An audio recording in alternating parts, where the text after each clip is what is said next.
This is dedicated to the deaf community, the CODA community, and the disabled community. This is our moment. Sir Kenneth Branagh also dedicating his first ever Oscar to others. We will never forget all of those lost in the heartbreaking, heartwarming, human story of that amazing city of Belfast. The war would inevitably feature, appropriately from Ukrainian-born Mila Kunis. Recent global events have left many of us feeling gutted. Yet when you witness the strength and dignity of those facing such devastation, it's impossible to not be moved by their resilience. But with heightened emotions all round, this will be remembered as the one where Will Smith slapped Chris Rock. Rather than celebratory thanks, a winner forced to say sorry. I want to apologize to the Academy. I want to apologize to all my fellow nominees. Hope the Academy invites me back. Thank you.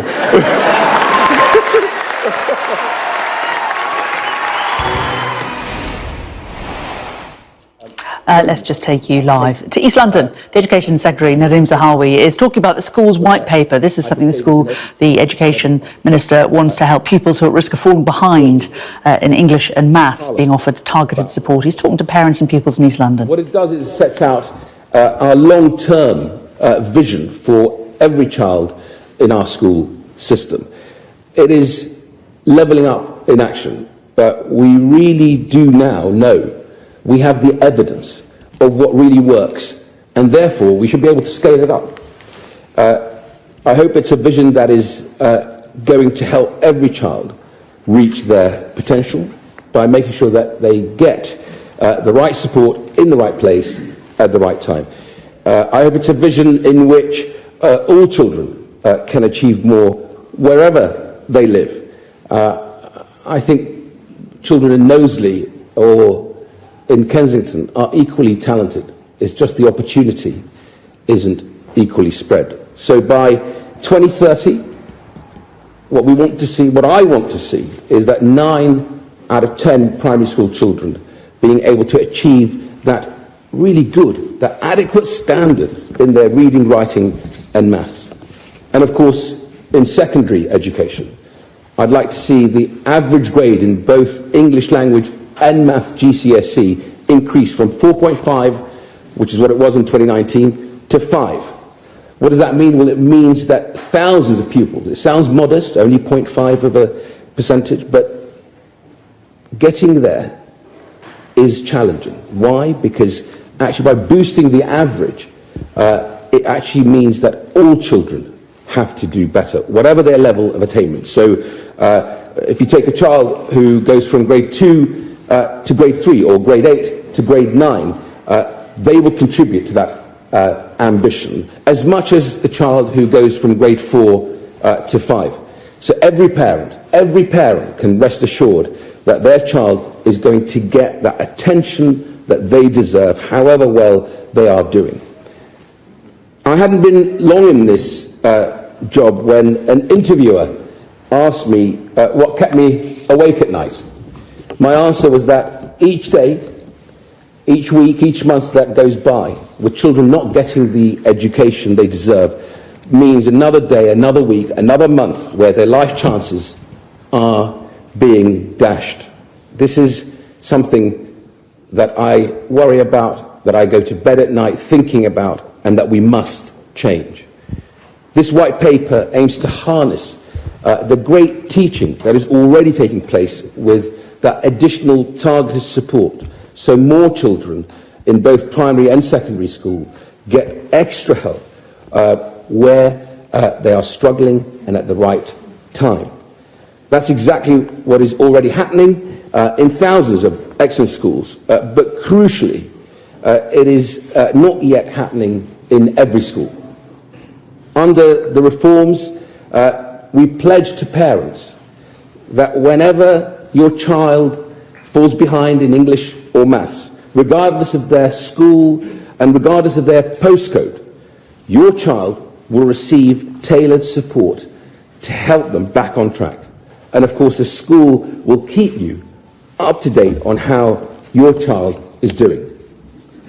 This parent pledge means that if one day you need to move town or if you have young nieces, nephews, grandchildren growing up in different parts of the country, you can be confident that education they receive in that school is just as high quality as it is for every other child here in Monaco. Let me give you an example. We want even more children to benefit from tutoring.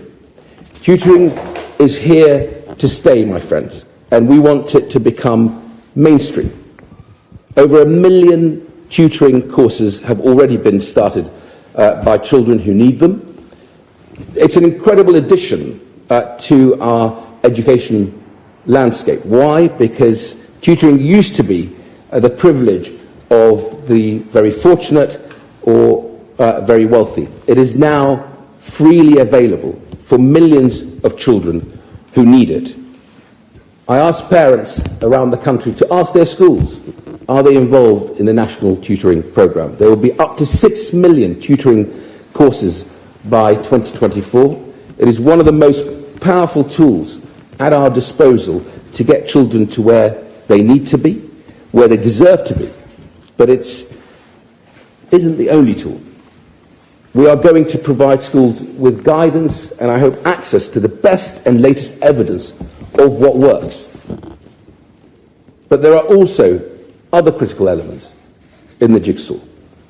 We want to improve attendance, behaviour and curriculum, ensuring that all children are in school and are ready to learn in calm, safe and supportive classes. No child should be missing education because they feel unsafe or their lesson is being disrupted or no one spots that they need extra help. By 2030, we are looking to have all children taught in a tight-knit family of schools. The thing about families, and you'll understand this here, is that they work things through together. This is especially important when there is a problem, when there's a challenge. And schools are no different. Having a family of schools helps you cope with challenges and deliver to your targets. So I want to see every school to be in a family of schools, joining that strong multi-academy trust where expertise is shared for the benefit of all, and where resources and support can help more teachers and leaders deliver better outcomes for children. We are going to set up a new national curriculum body that will provide every teacher in the country with a bank of the very best lessons, the very best lesson plans, and of course teaching resources. I hope helping to save teachers time and making sure every school has access to the highest quality evidence resources. Founded on the success of the Oak National Academy, which had to be set up at speed because of a pandemic, it is now something that we can take advantage of as we transition the pandemic to endemic. This body will be entirely optional for schools and teachers, but I know it's going to be invaluable for many. No child can concentrate on their lessons if classrooms are noisy or disruptive, or if they are unable to attend regularly, which is why we are strengthening the behaviour in schools guidance to support teachers in creating the calm, orderly classrooms where children can learn best. As Liz told me earlier, it's not difficult, it's simple. There are some basics, and we're a bit old school in these things, but they really work. We will also introduce a minimum expectation for the length of this school week, 32.5 hours. It's the equivalent of 9 a.m. to 3:30 p.m. every day for all mainstream state-funded schools. Thousands of schools already deliver this. Indeed, it is the national average. But there are thousands, too many in my view, that don't deliver this yet. There is nothing fair about a child getting, say, 20 minutes less teaching per day, less time for music, less time for sport. That 20 minutes adds up to, I think, about 2 weeks of education a year. That is unfair. And I think it's only right that we all get to that 32.5 hours a week.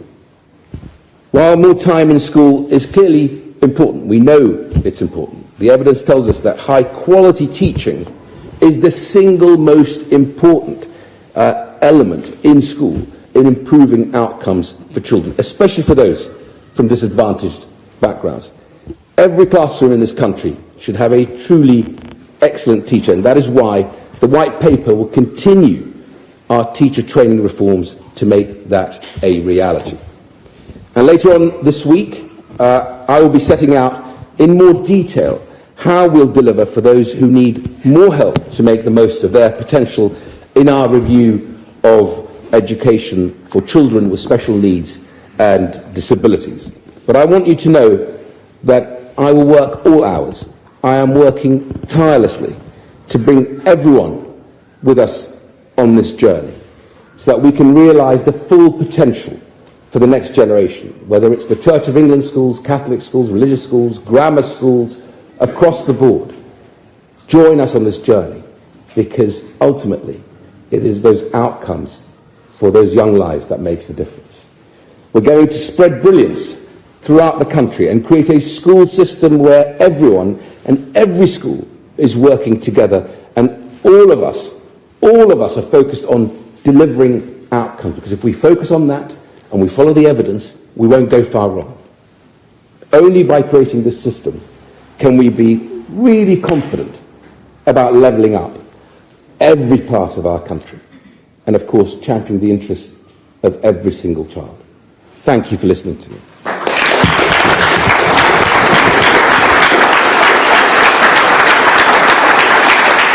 The Education Secretary Nadeem Zahawi there announcing his plans for the new schools white paper, which has finally been released.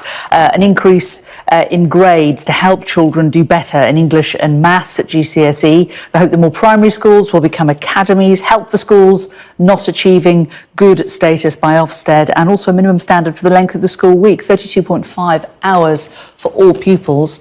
Let's bring in our political correspondent Tamara Cohen, who's in Westminster for us. And Tamara, criticism already of this from the Labour Party, who are saying that essentially these are all things that the Department for Education should really be doing already. These are a baseline minimum.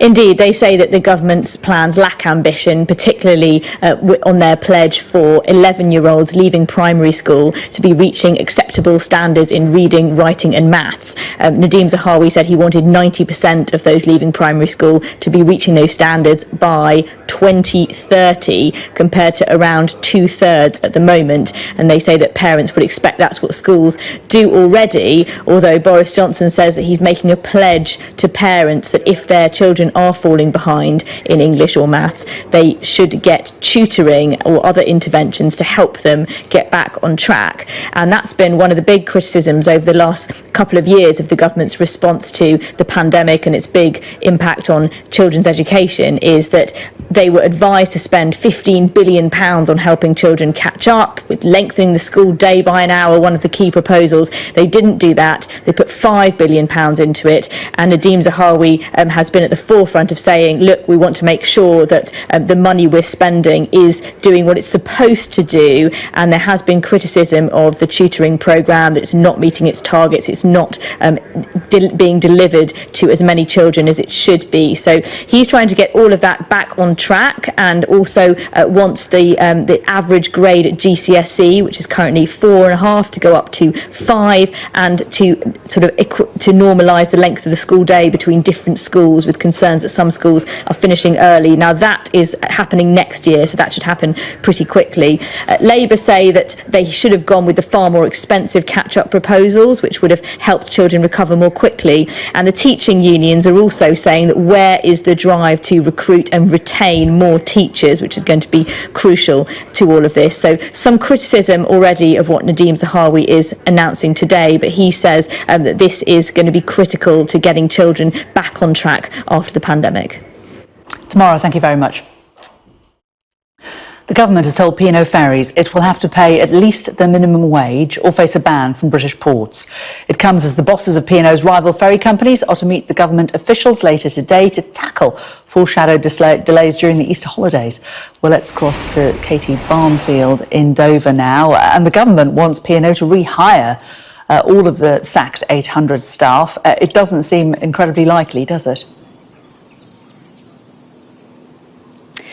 No, and indeed the pressure just keeps growing on the government to do more in relation to this saga. We have heard from the Labour leader Sir Keir Starmer this morning, who says that the government were warned years ago that companies like P&O could exploit a legal loophole in order to hire agency staff at cheaper rates than UK-based staff. But one thing the government are doing this morning, as you've just mentioned, is meeting with the rivals of, two of P&O's main rivals, DFDS and Stena Line, and they are apparently worried about disruption over Easter in the wake of this saga. And the key line for the government, from the government really, about this meeting is this. They say they are looking at ways to ensure continuation of services in collaboration with other operators. So there had been pressure on the government to scrap its contracts with P&O Ferries, and perhaps this is a step in that direction. And we understand that attending that meeting as well are going to be union representatives from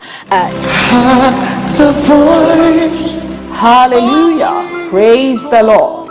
The Power Word International presents Doing Good Outreach 2022 Free Medical Screening and Crusade. Theme, Run to Jesus Christ, Your Only Savior. Venue, Avatimne Van, Wednesday, 6th April 2022. Avatimne Amlejofe, Thursday, 7th April 2022. Avatimne Biakpa, Friday, 8th April 2022. Avatimne Jomgwefemne, Saturday, 9th April 2022. Free medical screening starts at 6 a.m. each day. Crusade starts at 7 p.m. each night. To support this worthy cause financially, kindly contact us on WhatsApp 0044 7851 205626. Email admin@thepowerwordint.co.uk or donate via website at thepowerwordint.co.uk. Run to Jesus Christ, your only Savior. Run to Jesus Christ. Run to Jesus Christ, beloved. Run. Now is the time. Now is the day.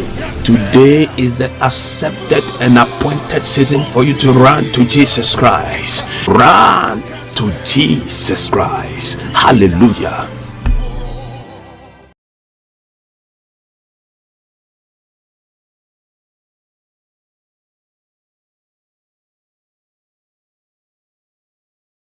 World to send money to their loved ones in Africa.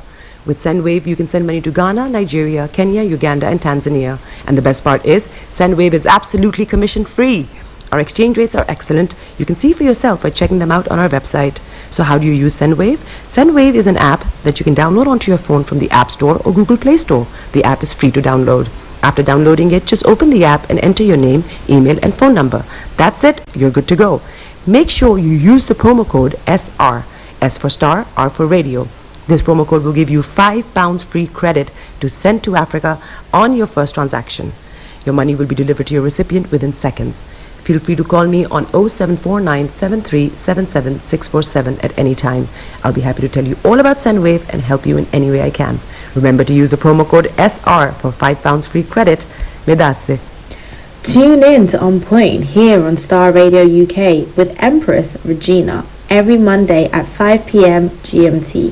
Looking forward to your company. Hi everyone, it's your girl BB Clement, the author of How to Go From Employee to Entrepreneur and the host of your weekly business show, BB Means Business, the show where we discuss everything you ever wanted to know about business but you were afraid to ask.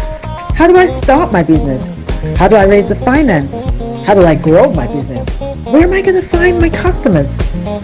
Join me every Tuesday at 1:30 p.m. on Star Radio UK to get all the information and tips that you need to become a successful entrepreneur and become financially free. Remember, don't let life dictate to you. Rather, put your signature on life.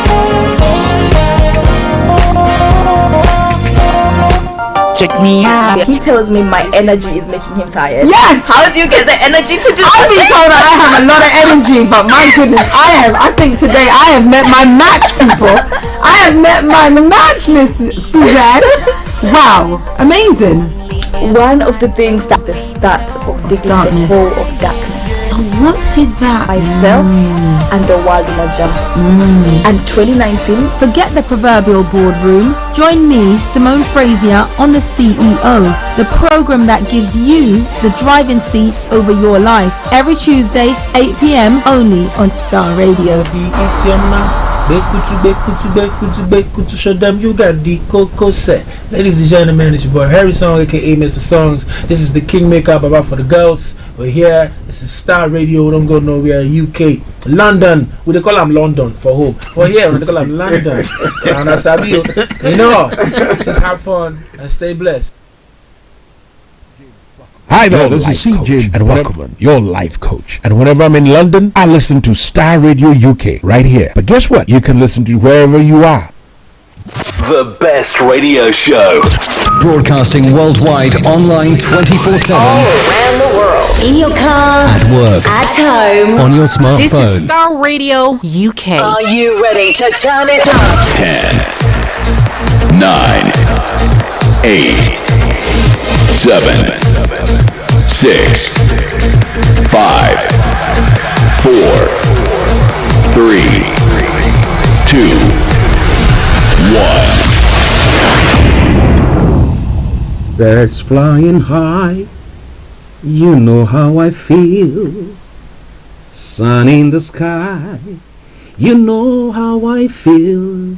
Breeze drifting on by, you know how I feel. It's a new dawn, it's a new day, it's a new life for me. And I'm feeling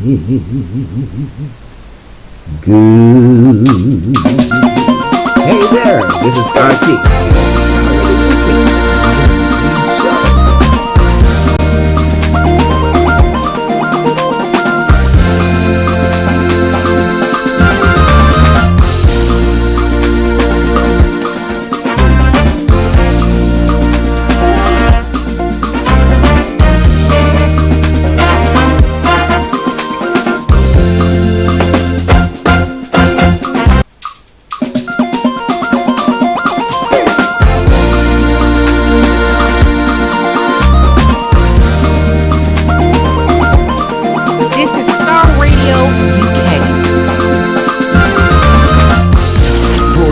Worldwide, online 24/7.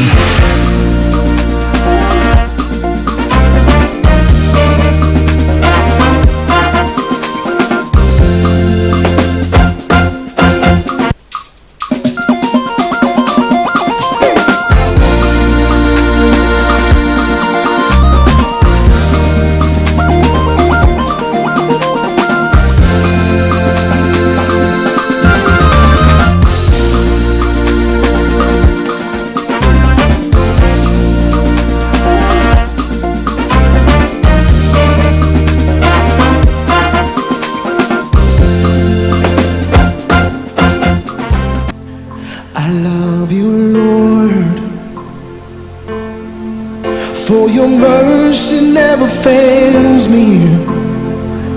And all my This is Starr Radio UK. I've been held in your hand.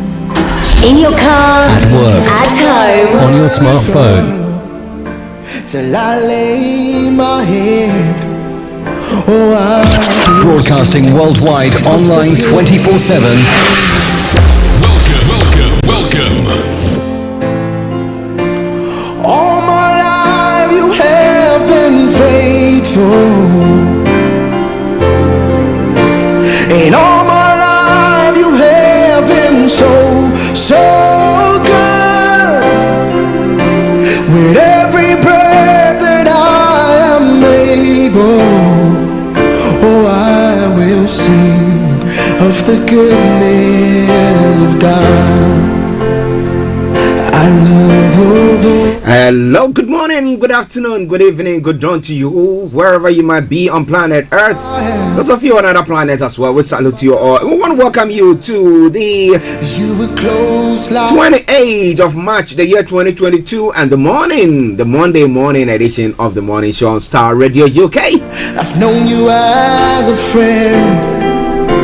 I want to welcome each and every one of you, wherever you might be. And I say it's a pleasure and a privilege to come back and share what is going on around the world with you. I remain yours sincerely, the one and only. This is the morning. But let me say special good morning to my colleagues, Mr. Frank Davis, Mr. Olayomi Kojo D, and HRH Linda Pali, and all the way in Cyprus. To Felix, all the way in Aberdeen. Felix, I hope you are doing very well, sir. Mr. Koviali Abdul Yakin, good morning to you. And a special good morning also goes to the one and only Esther, the reigning champion. From the moment that I wake, Vicky Newton, who sat in for KB yesterday on the Faith Talk on a special Women's Mother's Day bash. To all presenters on Starr Radio UK, especially the women, if you are to Empress Regina, Vicky Newton, the aunties who are on retirement, wherever you all are. I salute each and every one of you, Auntie Mary, Auntie Lottie, and all you guys who make Starr Radio UK what it is. BB Clement, I will sing of the good. Simone Frazier. Also, good morning to each and every one of you, and once again, welcome to the show. Now, to our listeners in America, those of you in Asia, those of you in Australia and in Europe, especially those of you here in the UK, I salute each and every one of you. And on the African continent, my goodness, I salute each and every one of you. I've known you as a friend. Those of you in Nigeria, Ghana, Uganda, Kenya, South Africa, Liberia, hello. And let me say hello to presenters on our sister station in Uganda, Tiso Radio. Good morning to you, gentlemen. I hope and ladies, I hope you are all doing very, very well. Once again, welcome to the show. What the goodness of God, a rendition this time round by Perez Music. I hope you are enjoying it. Yes, it's the goodness of God that has brought us back here. You know, when you were going to sleep, were you sure that you were going to be waking up? Now people go to bed sure that they're going to wake up and they end up not waking up. Something that's happened and that's it. That's the end of their lives. But some way, somehow, during difficult times, look at the situation that's going on in Ukraine. Look at what is going on across the globe. Look at what is going on in Nigeria, in Ghana, across the world. And if you find yourself still alive, well, kicking, moving about, maybe, though, let me put it this way, you've not gotten everything that you want to get, still be rest assured that some way, somehow, there is life. And therefore, there is hope. If you were able to survive until this time, some way, somehow, you'll be able to go through it all. Somebody say a bit of a sermon there. But let me say a massive amen. All right, then. 10:42 the time. We're going to be cracking on. Now, if it is the first time of tuning in on a Monday edition to listen to us, this is how the program goes. I'm going to bring you the quote for the day. The weather forecast will follow suit. Then the travel updates as well. Then we go global trotting, looking at what is happening across the globe. After that, exactly at 11 o'clock, we'll be having Mr. Olayomi who will be joining in to bring you updates from Nigeria. Then we'll move on from there to have a look at some of the other stories making the rounds in other parts of the world. At 12:30, we'll be having HRH Linda Palian. Okay, my apologies first. At 12 o'clock, the lines will be open for everyone to add your voice to the discussions. And then at 12:30, we'll have HRH Linda Palian joining in on Career 101 from Cyprus, her base, to share with us what you need to know when it comes to your career. Then at 1 o'clock, the curtains are brought down for the end of the program. So in a gist, that is what is going to happen today. Are you ready for it? Let's crack on then. Once again, welcome to the show. Get ready for this. Goodness is running after, running after. to turn it up. Your goodness is running after, running after. Well, to every one of you celebrating your birthdays today, I say a massive happy birthday to you. But the quote for the day says, if you want to know how tomorrow will look like, consider the decisions and the actions you are taking today. If you want to know how tomorrow is going to look like, consider the decisions and actions you take today. How true is that? It is All Star Radio UK. Now let's move on straight to the weather front. Well, over the weekend, make sure of weather for you. Saturday was a bit was sunny. Sunday was rainy. But well, today for London and the southeast of England, this is how the weather is going to be for you. So now this morning will be dry with a patchy cloud cover, allowing some sunshine to poke through at times. In the afternoon, it will be mainly dry, but it will turn cloudier. Now tonight will continue to be largely dry with mainly cloudy skies at first in the early hours. A few spells of rain will move in from the southwest. A chilly night expected as well. Faithful are you, Lord. The top temperature is going to be 17 degrees. The lowest is going to be 9 degrees. Pollen level is going to be low. UV level low. Pollution low. Sunset 1926. And sunrise for tomorrow morning 0646 hours. So that brings us to the end of the weather forecast. It is All Star Radio UK, your favorite African and Caribbean radio station in London. Let's take a quick break and then I'll bring you the travel update. Stay tuned. Don't you go away. Tune in to On Point here on Starr Radio UK with Empress Regina every Monday at 5 p.m. GMT. Looking forward to your company. Check it out. Keep your eyes on the road. This is Starr Radio UK. Okay, so keep your eyes on the roads. Keep your eyes on the roads. So keeping up gauge that I promise up on the Starr Radio UK travel update comes your way every weekday from 10:40. It's not 10:45. So what is happening on the travel this morning? If you are traveling on the underground, few incidents here and there, so lend me your ears. Now on the second line, minor delays clockwise due to a train cancellation. Good service on anti-clockwise. Now Metropolitan line, severe delays between Amersham and Calfont and Latimer due to train cancellation. The next departure from Amersham will be approximately 11:52. Tickets will be accepted on Chiltern Railways services and good service on the rest of the line. Now, as you know, the Northern Line has got part closures until mid-May, so check before you leave. Moving on straight to the Piccadilly line as well, where there are a few incidents here and there as well. Now, minor delays between Acton Town and Heathrow Uxbridge due to an earlier signal failure in Acton Town area. Good service on the rest of the line. But keep your eyes on the roads. Keep your eyes on the roads. Check it out.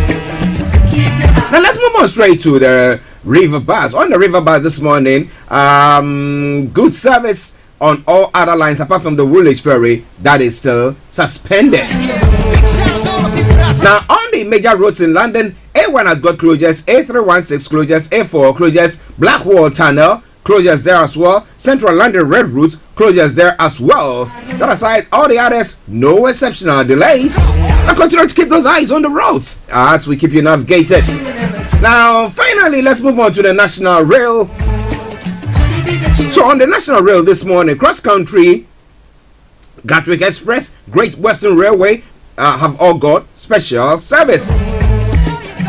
Now Northern Rail and South Eastern have also got minor delays. Then we have Southern and Transport for Wales, all special service. But on the side, all the others have got good service there. So on that note, once again, I will say good morning, good afternoon, good evening, good dawn to you wherever you might be on planet Earth. You know what? Enjoy your commute for today. But continue to keep those eyes on the roads. Welcome to Gabby Dave Global. We are a UK-based online e-commerce store, the first of its kind with license to trade in African products. Some of the products are clothing brands and all beauty accessories, hair and beauty brands, natural aphrodisiacs, processed and dried unprocessed food. Our mission at Gabby Dave is to connect African and Caribbean businesses to customers globally. At Gabby Dave, we ensure our sellers get the best deal for their products. We are not just here to help you reach a wider audience. We are also a distribution center to support business growth by fulfilling orders to your customers from our warehouse, making sure customers receive their products on time.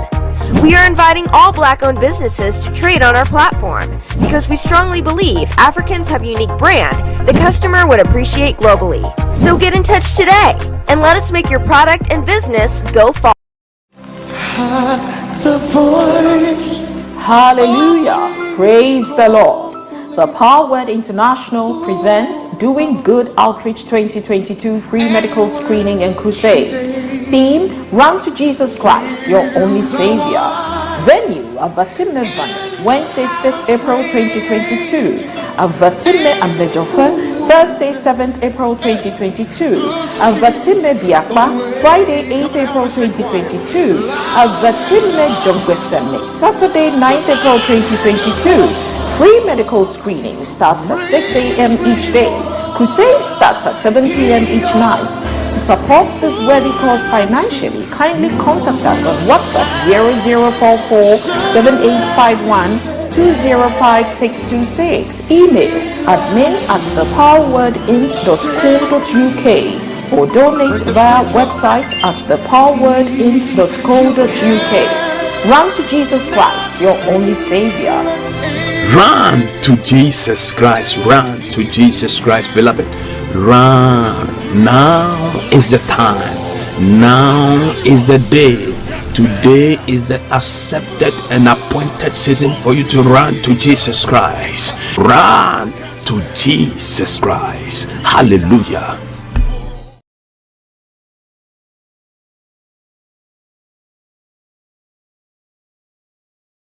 Every Monday at 5 p.m. GMT. Looking forward to your company. Welcome back to the program Starr Radio UK, your favorite African and Caribbean radio station in London. Bringing the time now to 10 minutes to the top of the hour. That is 10 minutes to 10. And that is the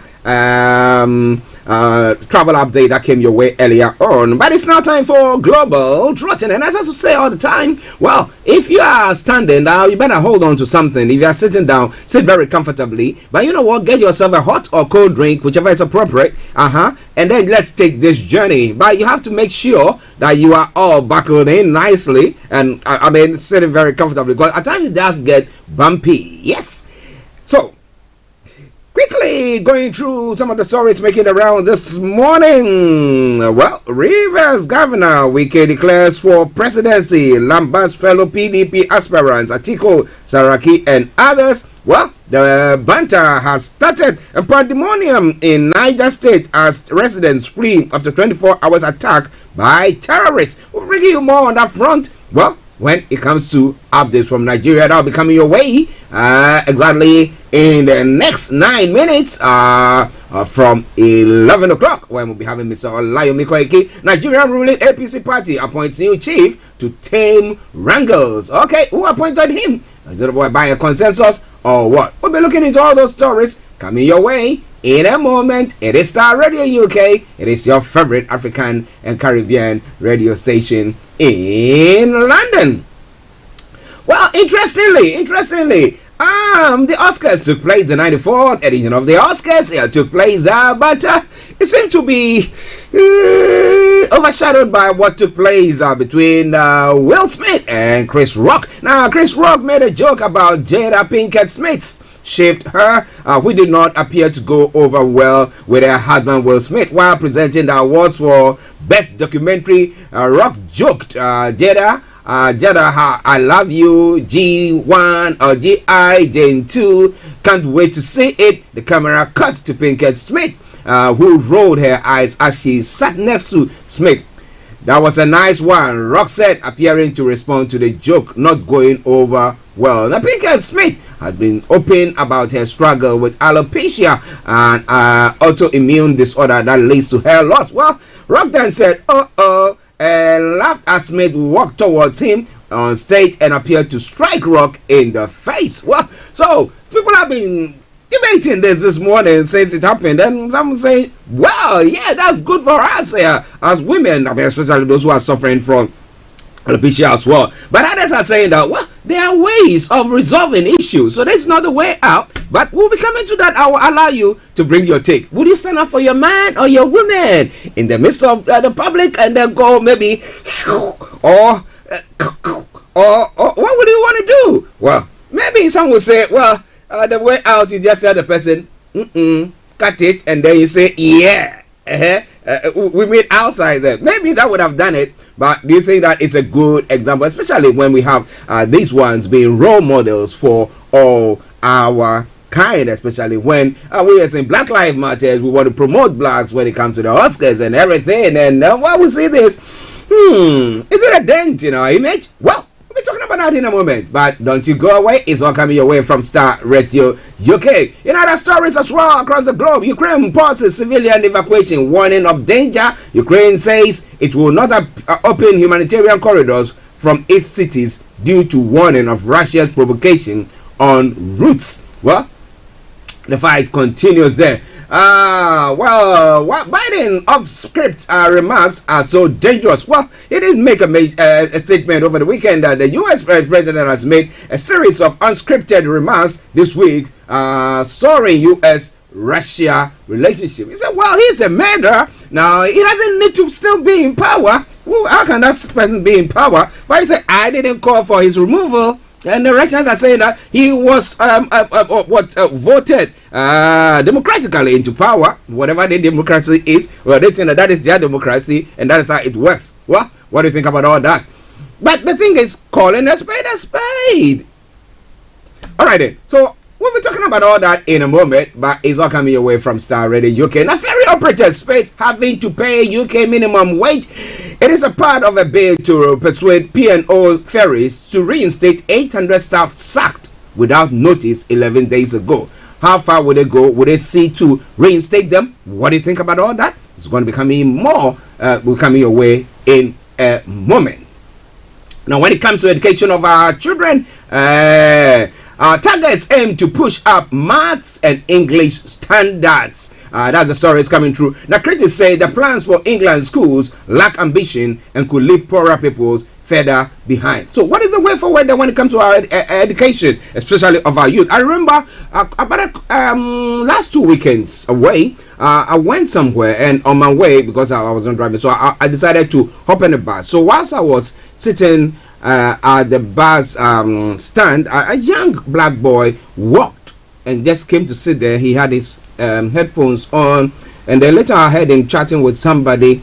So I just felt I needed to talk to him, and I asked him how he is. Exchange salutations and stuff like that. Then I asked whether he was in education, and he said, yeah, he's just a teenager. He said, yeah, he was in education, that he was going.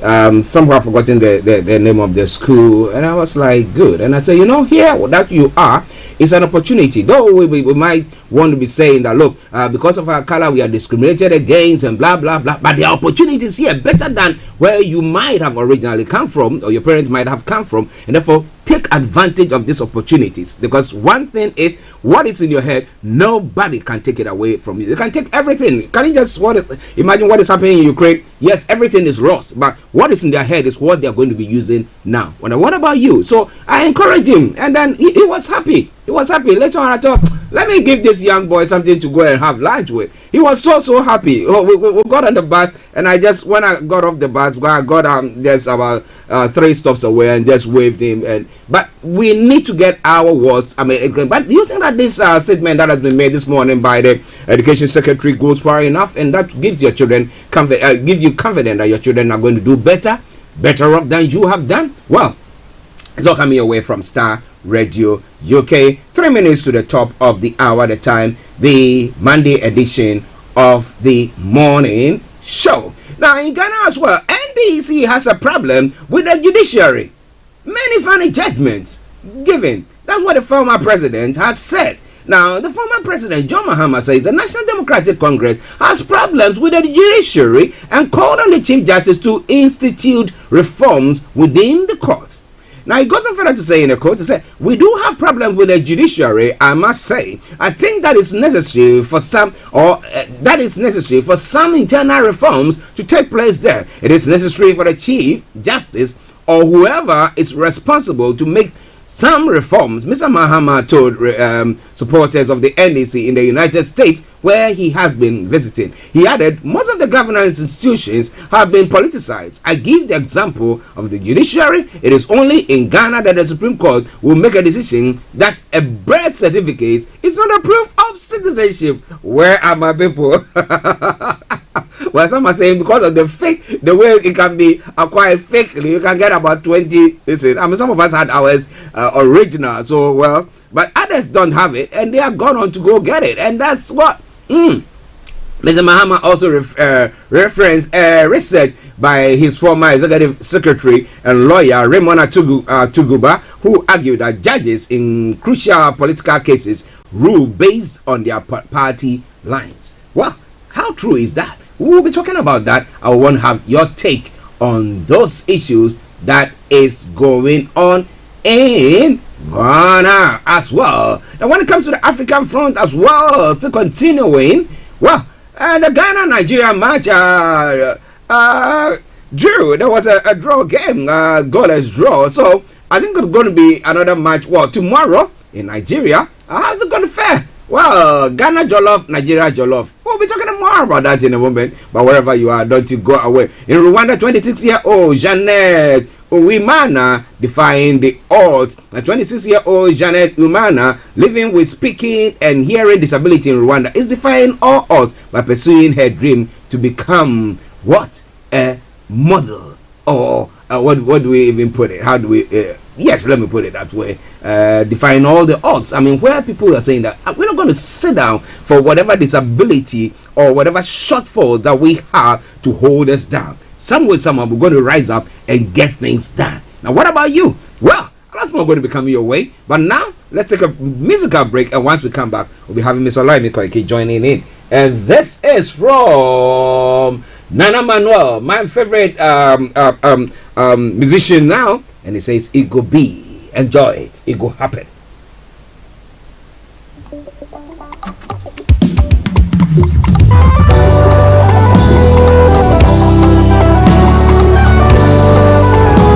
Everybody.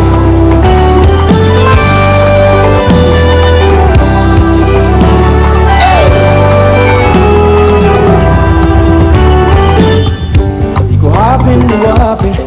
If I know say it go happen. As God say it go do. This is Starr Radio UK. It go happen, it go happen.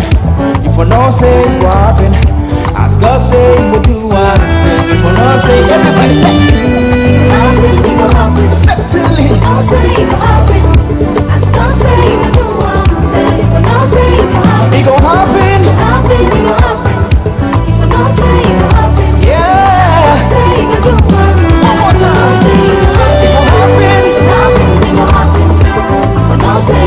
Everybody, as God say it go do one. If I don't say it go happen, it go happen. It go happen. Certainly. If I don't say it go happen, yeah. As God say it go do one. If I don't say it go happen. Some trust in horses, others trust in chariots, but we have your name, oh Lord. Have faith in God, lean not on your own understanding. I'll take it again. Some trust in horses, others trust in chariots, but we have your name, oh Lord. Have faith in God, lean not on your own understanding. One more time, hey. Have faith in God, lean not on your own understanding. 1, 2, everybody say, it go happen. It go happen, it go happen. If I don't say it go happen, certainly I say it go do one. If I don't say it go happen, it go happen. It go happen, it go happen. Certainly I say it go happen. Yeah, I say it go do one. If I don't say it go happen. This is Starr Radio UK. The best radio show. This is Starr Radio UK. You are listening to Starr Radio UK.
Broadcasting worldwide, online 24/7. In your car, At work, at home, on your smartphone. Alright, let's do this part the says. The best radio show. Why am you? Are you ready to turn it up? This is Starr Radio UK. Broadcasting worldwide, online 24/7.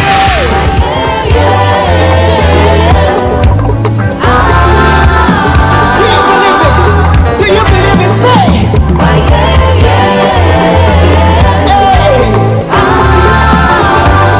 Well, it is Starr Radio UK, your favorite African and Caribbean radio station in London.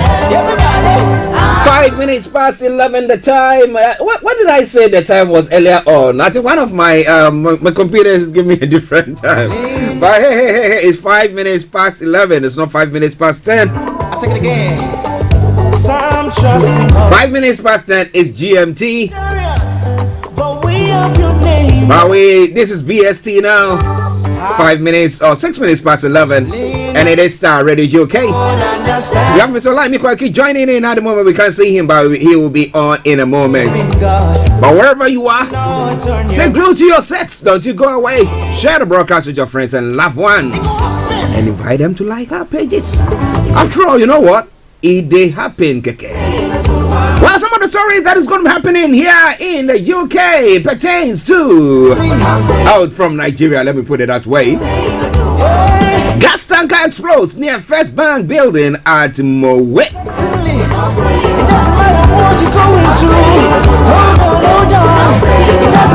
I don't know why we can't see Mr. Olayomi Koiki, but let's see whether we can hear him. Yomi, good morning. Okay, he's going to come back.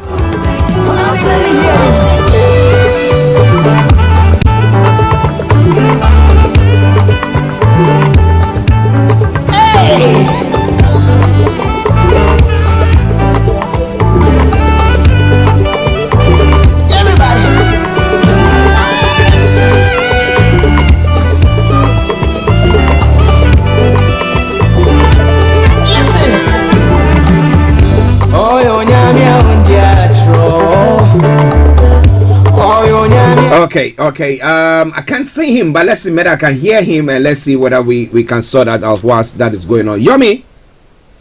Good morning. I can hear you loud and clear. Yeah. Okay. It's a shame we cannot see you at the moment, but okay. 1 minute. I think. I think you are. Yeah, coming through in a moment. Yeah. Yeah. That's. Good. Let me say a massive good morning to you. Well, good morning to you back in the studio, and once again, good morning to all our listeners from around the globe. It is the finest African and Caribbean radio station in London. This is Starr Radio UK, as we're just about to kickstart some of the news coming out of Nigeria this morning. I will slightly come back again to you in the studio. Yes, how are you doing? How was your weekend? Well, the weekend, was very beautiful. The weekend was quite a lot of, so much. Especially, time to spend with the family, and also a lot of our listeners that are outside, the country that do follow us, and because we are not on Starr Radio UK over the weekend, so most tend to, follow us quickly on most of our other platforms that we are streaming from. So it was a very beautiful weekend, and like I said, it's good to be back again on Starr Radio UK. your finest African and Caribbean radio station in London. Yes, listeners, Mr. Olayomi Koiki, for you whilst we try to sort some issues here in the studio. But let's go on. I know we have the story that we're going to be looking at. Let me see. Amayo, massive good morning to you. Hope you had a very nice weekend as well. But let's go straight to what happened in the U.S. overnight. I know you are a family man. You got your wife. Now, would you take the step that Will Smith took in relation with call it slapping? Someone says slapping or punching Chris. Would you go that far, or how would you solve that issue out? Well, the first thing is, I believe I would defend, my wife, even at the cost of my career, because I think, the only person that will stand with you in the case of any eventuality in life will be, the closest person to you, which is going to be, your wife, and then, the rest of the family. The next question then is, how far do we take jokes, to provoke the next person, in a very, situation where we saw yesterday, and also, could we say, as the Africans will always love to, to put it, because we tend to quickly, also add God, to situation in our own lives. So that means, was the devil working yesterday, at a very peak time of, Will Smith. The question is, devil wasn't working. I believe it was just doing what was needful to protect the interest of the family, which I believe, is done the right thing. Okay. My own opinion. Okay. Yeah. Do you think that? So, if you are saying that, that means that you don't think that it's dented the image of blacks when it comes to, because we've been talking about equality and that blacks should be given the opportunity to, have the same, chance as the Caucasians or others. Do you think that it's dented our image, or it is okay there? Well, I think they've actually, it should have been given that award, long time ago. Not something that, and again, the question is, for how long must we have to work hard, to be given the same recognition, with the other Caucasian, like you did mention. And this still goes back to, what played out during the visit of Kate and, Kate Duchess and William, the Caribbean island, where people believe that, 70 years, the monarch still, the head of, the Jamaicans. And, when you look at, a lot of us outside, which is still the same reason why we say, people like us, believe that the indigenous have not yet been well represented, and that is why we are demanding to exit out of Nigeria, because Nigeria was created, by the Caucasian, and that means as a Nigerian, which I was speaking to a Nigerian, or rather a Yoruba man in Germany this morning that have been there, for almost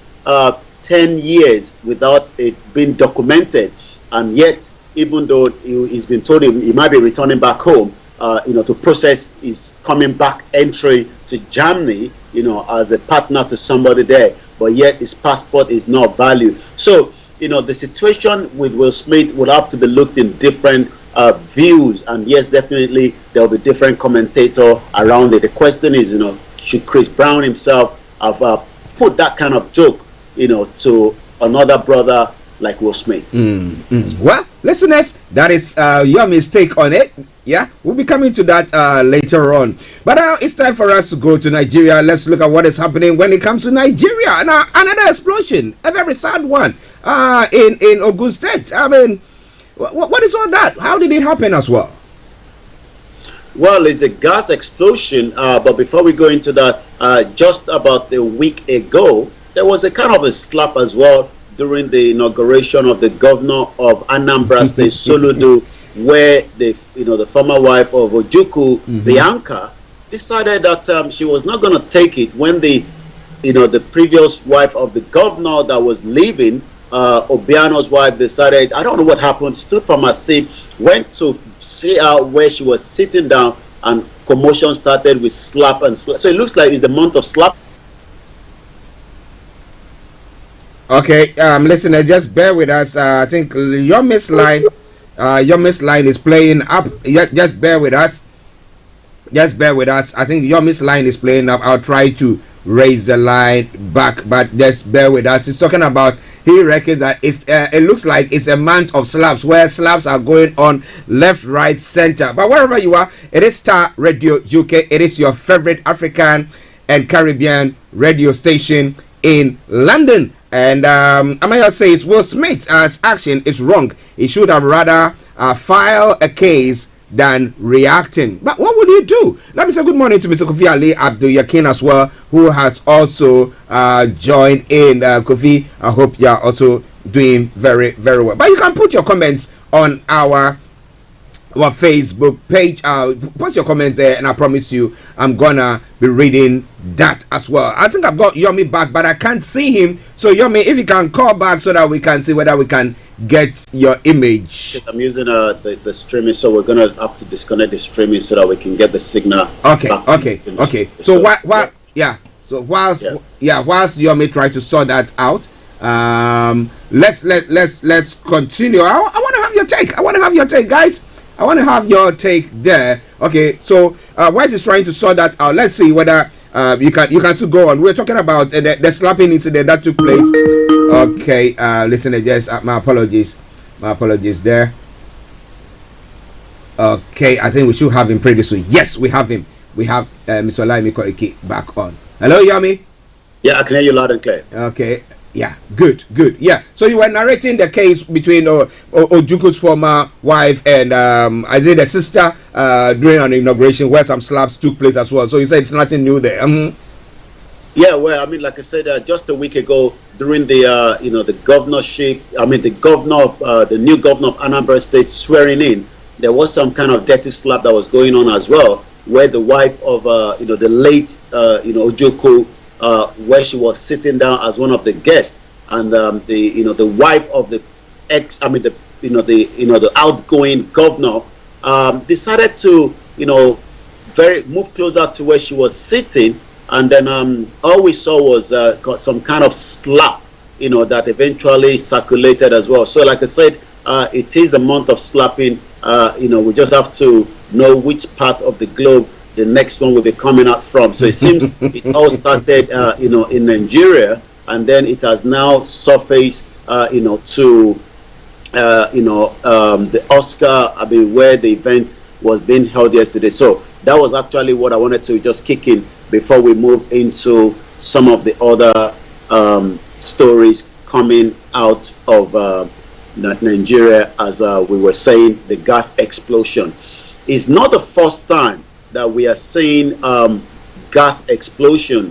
The question is, what can be done to save the lives of millions of Nigerians, through some of these deadliest, inflammable, if you might want to put it, because you will expect that if the system again was working, transporting those kind of, flammable, especially with the bad roads. This is not the first time that this kind of accident is happening. Is just about whether the road network that allows such to happen can be dealt with.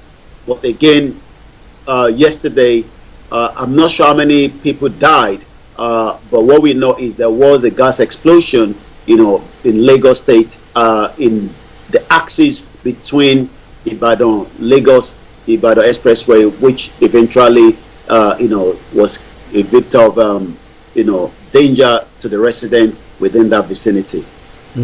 Well, has there been any casualties at all?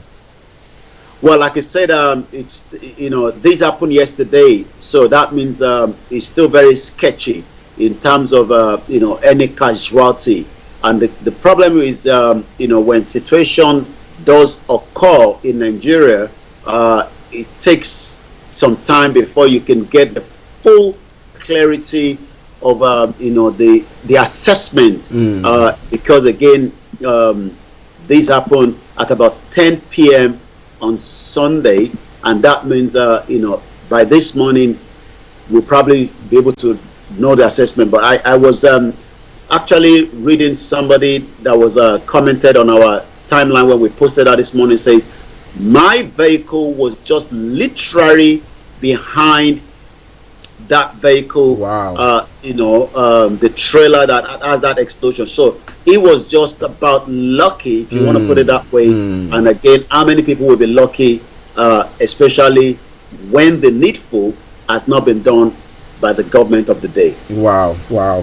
Listen to Starr Radio UK. Amayo says Nigerian government never cares about life, but their pockets. Well, some would say that, how true is that? But well, that's what his assessment is. You want to also react to it, you can bring yours on as well. But it's Starr Radio UK. Updates from Nigeria with Mr. Olayomi Koiki. And well, apart from that incident happening, 8 people die in Lagos crashes. Please await call to victims' locked phones. What brought about that crash, and how come that people have lost their lives there? Well, again, driving is not fun, especially if you are not capable of being on the steering. And being on the steering, again, is not something that you take as a joke, because any wrong moves or any slight mistake could also lead, to the loss of life. So yes, a very sad one from Lagos yesterday, where multiple crash and also victims that have lost their life. 8 died in what we can call crash, as police are waiting to call victims lock phone. 8 people have lost their lives in separate accident. One on Lagos Eko Bridge, Lagos Island, and Eleko bus stop, and Lekki Ekpe. So almost like 4 different locations of Lagos had lives been claimed, which happened on Saturday, claiming the lives of an Uber driver and all the 3 passengers in that particular vehicle. According to the victims, who were in the Toyota Camry, were plying the Eko Bridge to navigate their destination when the driver of the Lexus 300 Yusuf Ambali lost control of his vehicle, rammed into the Camry, and then 4 people instantly lost their life. The impact of the collision, which damaged both vehicles, killed all the 4 occupants of the Camry, as you could tell. However, Ambali was said to have escaped death by whisker, even though he is the cause of the accident. We don't know whether the vehicle, but he was able to survive it. According to what we know, the remains of the victim, consisting of 3 men and 1 woman, were trapped. I saw that image, very, very sad one. Emergency responder who stormed the scene of the tragedy were using equipment to pieces through the vehicle just to recover the bodies. The accident aftermath, vehicular movement on the bridge as traffic official. So it was a sad one there. And then not too far away again, somewhere else in Lagos, there were other accidents as well, where other passenger also lost their life.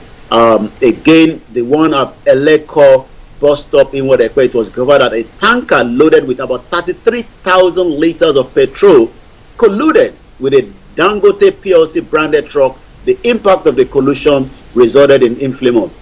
Again, unfortunate 4 adult males lost their lives as a result of the fire. Their bodies were trapped underneath the unturned tanker. What a very sad weekend in Nigeria, Lagos Southwest precisely, where innocent people died eventually. Wow, listeners, sad one. We say may their souls rest in perfect peace. But again, when it comes to traveling, our travels and our vehicles, as whether the regulations there are working. I remember back, I was saying to someone, I went to Ghana and I was driving, and then when I got to a point and I decided, no, I'm not going to drive again. I'm just getting back to returning to where back home. So because the way that people were driving, it's like a lawless society. Everybody wants to, a junction where it's supposed to, this one's supposed to wait for somebody to enter. No, everybody's just entering, and it's like, no, that cannot be done. But well, that is how they do it. So you get there and you seem not to fit in.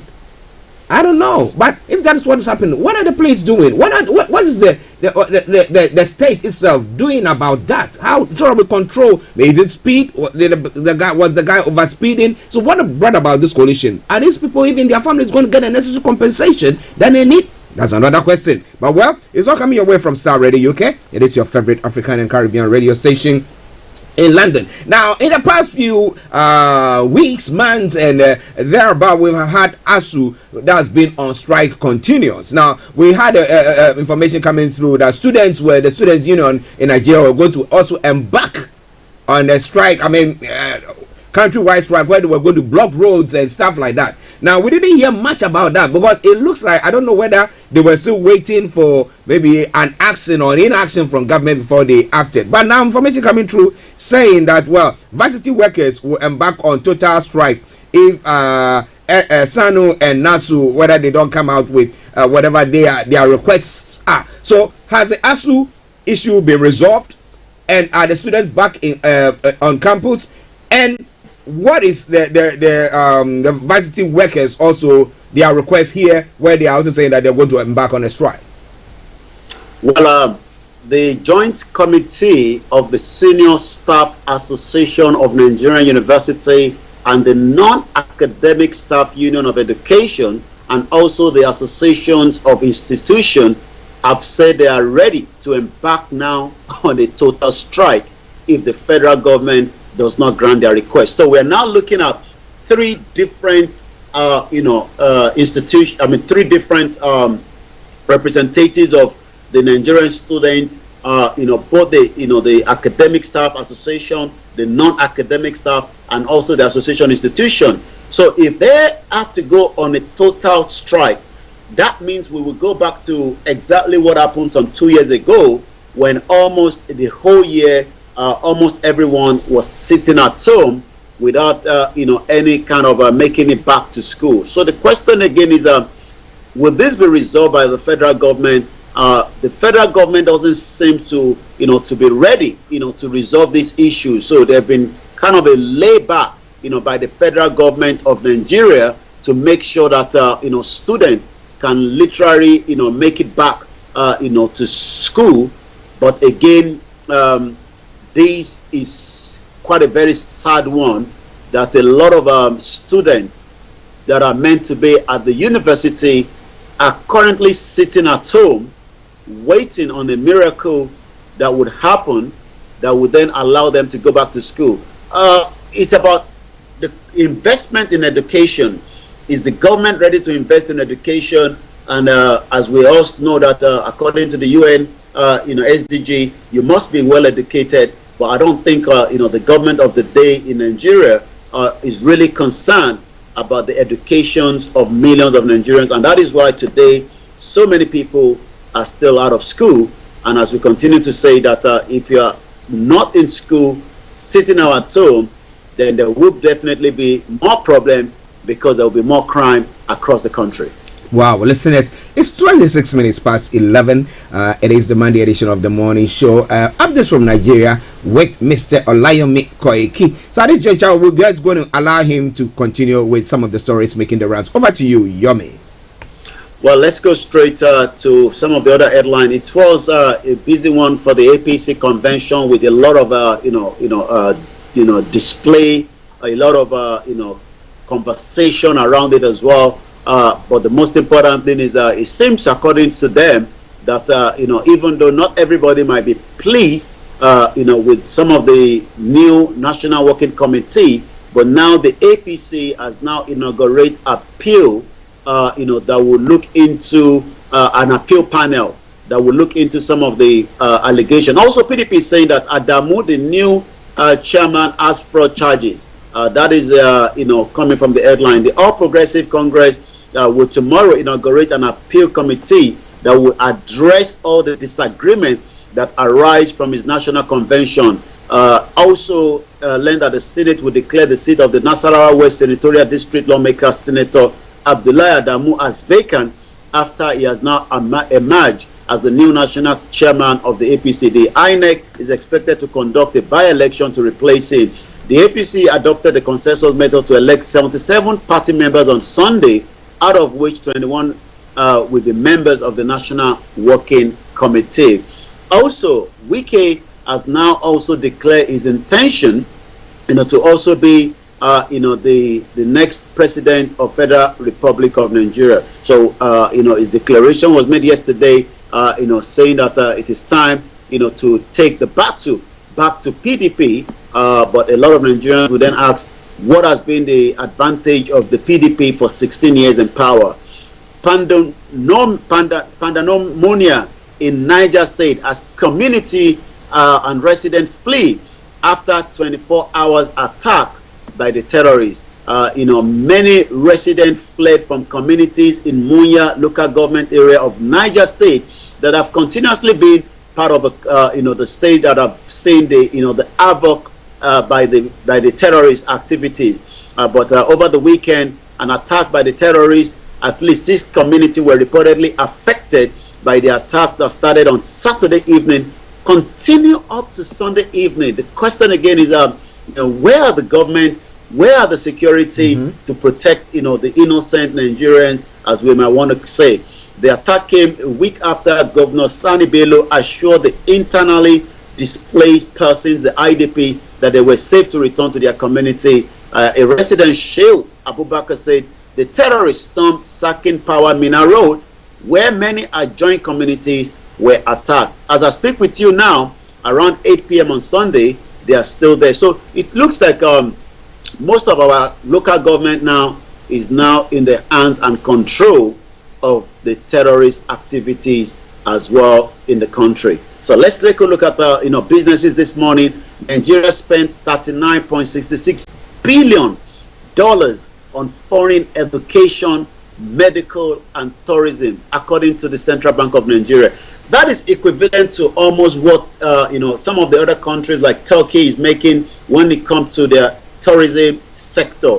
The tourism sector in Turkey is worth about $42 billion US, even after the new expansion of a new airport, as well as more opportunity for those that might want to visit the country for so many reasons. But in reverse, rather than Nigerians to spend the time of education in Nigeria, the question is, ASU is on strike, so more people will look for other countries, like we saw in a lot of Nigerian students studying in Ukraine until the war broke out there, when some of them have to return back home, and some say they'll rather stay in Ukraine than come back home. So Nigerians spend almost $40 billion on foreign education, medical, and tourism, according to the Central Bank of Nigeria report.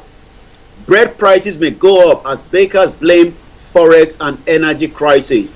As at this morning on the black market, dollar is now coming up close to almost 700 naira to a dollar.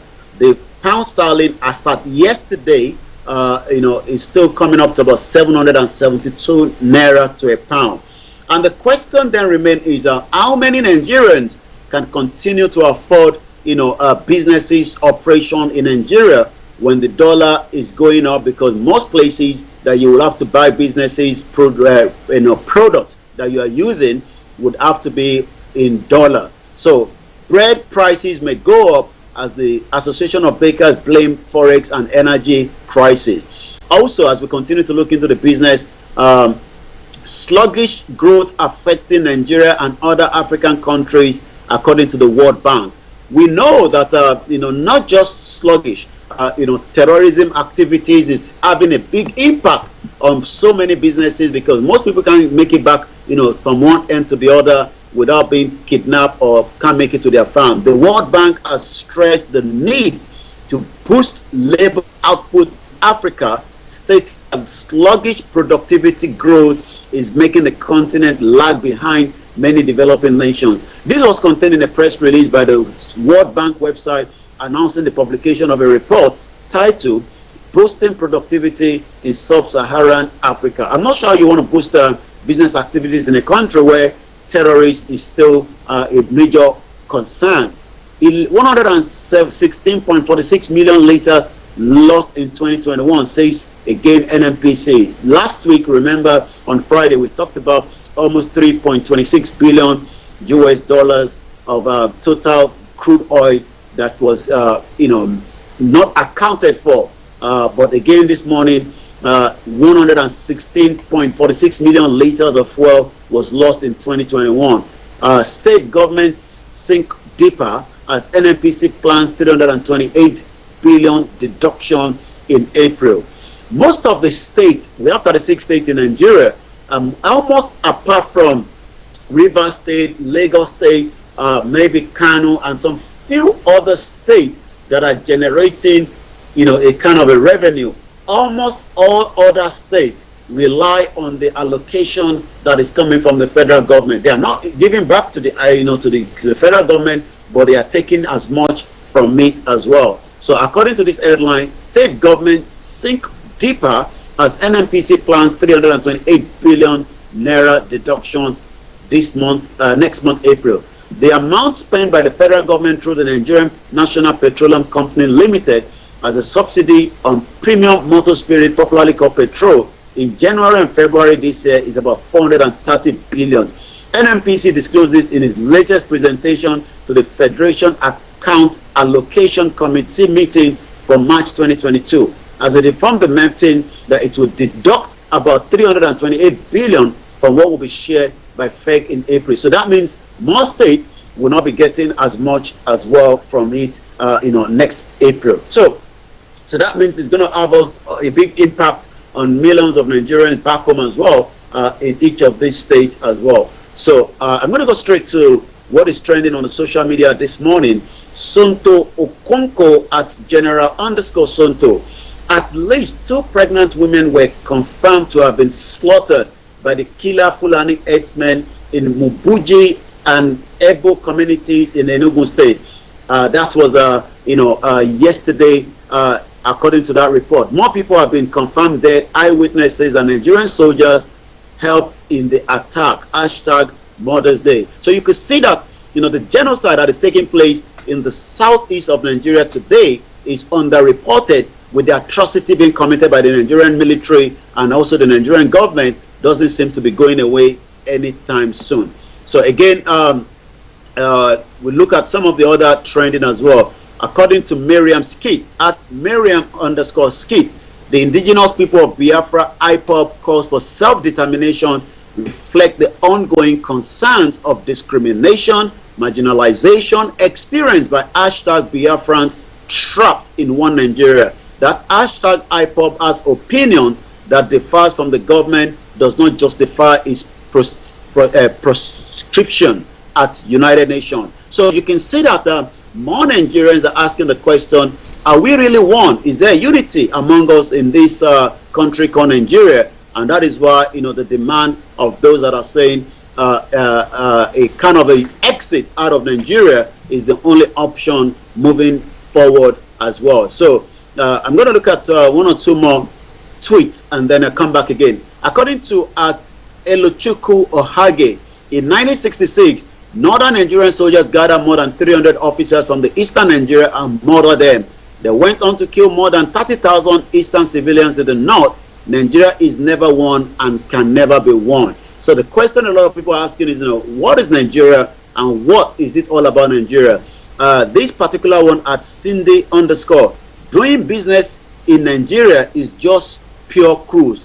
This is someone I have paid, and according to the message here, hello, good evening, man. I just want to remind you about the poster. Sure, you go get them. You say Sunday, today is Sunday. So it seems, somebody that has been paid to do a job in Nigeria said he's going to deliver it on Sunday, and he's been reminded again on Sunday, and he keeps saying he's going to get it. So again, you can tell that the situation in Nigeria on a daily basis doesn't seem to be smiley faces for millions of Nigerians. As the Yoruba are continue, to engage and request people to go and sign, the petition that will give them the 5 million, numbers, and that has been going on very good. More people are signing it. More people are making inquiry about it because more Nigerians are now asking, who are we, rather than Nigerians, but want to know that they are the real indigenous rather than the Nigeria or the Nigerians that they were called in 1914, put together by the British government. I'm going to come back slightly again to you in the studio. It is good morning, good afternoon, and wherever you're watching, as we're now the same time with Nigeria because the time clock went back yesterday. Yes, listeners, updates from Nigeria with Mr. Olayomi Koiki. Now, let's quickly look at a couple of the stories that you touched on. But before then, Amaya says terrorists attacks Kaduna International Airport on Saturday. Now, it's a which way forward for Nigeria? The way forward is to break it up. Revolution now, referendum now, freedom now, Yoruba nation now, Biafra nation now, other nations now. So you think that, they're splitting the country into various groupings would have just sort the whole issue out. Okay. Now let's when it comes to this insecurity in the country, I thought that when the president did a shuffle where he brought in a new IG and then the military chief was also changed, I thought there was an improvement. Has there been any improvement when it comes to security? Because looking at the stories that you've been posting and what Amayo has also posted, is quite worrying. Yes, like I said, there was quite a lot that occurred over the weekend, and one of that is what Amaya have just posted there, where close to 200 terrorists, conveyed onto the Kaduna airport, killed one security officer. Airplane was unable to move, and then you could tell now that it seems the terrorists are now gaining more momentum, in their operation. Operandum in Nigeria. If the terrorists can easily drive their motorcade into the, even if we call it a local airport, the question is, when is it going to be the time before the government really looks into this issue until a passenger aircraft is brought down? Because we know that they have, the RPG that they have stolen from the armory of the government. Remember last year they were able to invade the Nigerian Academy. So many barracks, especially in the northern part of the country, has been invaded. Collapsed into, the Nigerian, into the hands of the terrorists. But the Nigerian government is also pushing back because, to just kind of, buttress that. I was also following some of the intelligence report that was coming back that it seems now the Nigerian government is moving quickly now into the Sambisa forest as well. So I saw the headline on the 26th says terrorists attack Kaduna International Airport runway, killed a NAMA staff at the Shehu Anla about 1 p.m. during the daring invasion of the airport runway through a nearby forest.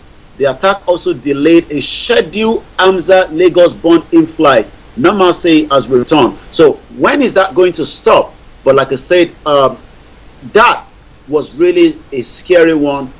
Even the Federal Airport Authority said normalcy has been restored at the airport. The team also recovered 2 motorbikes abandoned by the terrorists. Additional heavy reinforcement team from the Nigerian Defense Academy is on the ground to ensure. So they have to literally use the military, to guide people onto the aircraft before that aircraft was eventually, leaving the tarmac. It's sad because even if they have got anti-aircraft weapon missile or those smaller ones, and then they just use it, you could have boarded the aircraft and they could have brought the plane down. It's chaos. My worry now is government knowing the epic centers when it comes to these terrorism activities. We are talking about Niger State, where he said what they have suffered when it comes to this terrorism. Why haven't they placed enough security officers on the ground to protect the security of those states? Well, you're quite right. Especially Kaduna has. The question a lot of Nigerians are concerned is, some of our military academy, the military formation, most of them are in the northern part of the country. So the question then is, how come they are not available, knowing that Kaduna is a high risk, and knowing that, it's not the first time that, terrorists are, invading places across, the state in the north. So how come not extra security is available at an international airport to provide for the passenger? Do we wait until they take down a passenger aircraft and that's when the government will respond? Or what can be done? Yes, you talked about the change of the chief of defense staff. A new IG was brought in, but that doesn't seem to have any impact so far. In terms of the terrorist activities in the country. Well, listeners, it is Starr Radio UK. In a sane environment, which government allows terrorists to control 1/10 of its territory. You cannot eat your cake and have it. That's what Amayo is saying. What about you? What do you think about all that? Let me say good morning also to, yes, we are still in the morning, to Anthony Adedeji. Anthony, I hope you are doing very well and had a very nice weekend. Now let's come to the 2023 elections. I mean, I know our time is fast spent, but a quick one from there. When are they going to commence campaign? If campaign cannot start until each of the political party have done their primaries, and that primaries means that that is when people will know whether there will be I mean, yes, a lot of interest like Wiki and the rest of them, but that is after the primaries has been done. Then the candidates would then be able to take their campaign around the country for the election. That is a lot of people are also saying if election will hold in the first place. Well, would election hold with all this insecurity? Amayo says now terrorists control part of Kaduna, Niger, Zamfara, Maduguri, Sokoto, Katsina. We ain't seen nothing yet. Well, he's thinking that they are in the places we know they are there. Why don't we send enough troops there and control them? Well, let's go to Yomi before he runs up with the update. Over to you, Yomi. Well, I'll say stay tuned once more with Archie for the rest of the program. We're still going to have HRL, Linda Palin, and the rest of the team that will be joining as well. I'll be back again same time tomorrow at 11 o'clock. We'd like to appreciate all our listeners, especially those in Nigeria that consume so much of the data that they are using to listen to Star Radio UK. Yes, thank you very much and have a lovely day. We'll catch up later, sir. Bye for now. Bye. Well, listen, that was Mr. Olayomi Koike bringing you updates from Nigeria. It's now gone exactly 11:45. You know what I'm going to do in the next 10 minutes? I'll be opening the lines for you to add your voice to the discussion. But I'll be after this musical break. So stay tuned. Don't you go away. Raskimono.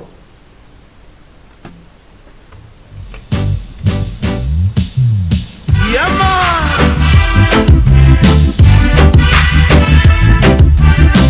How can compare to sing to this rhythm after seeing all was one in Africa.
No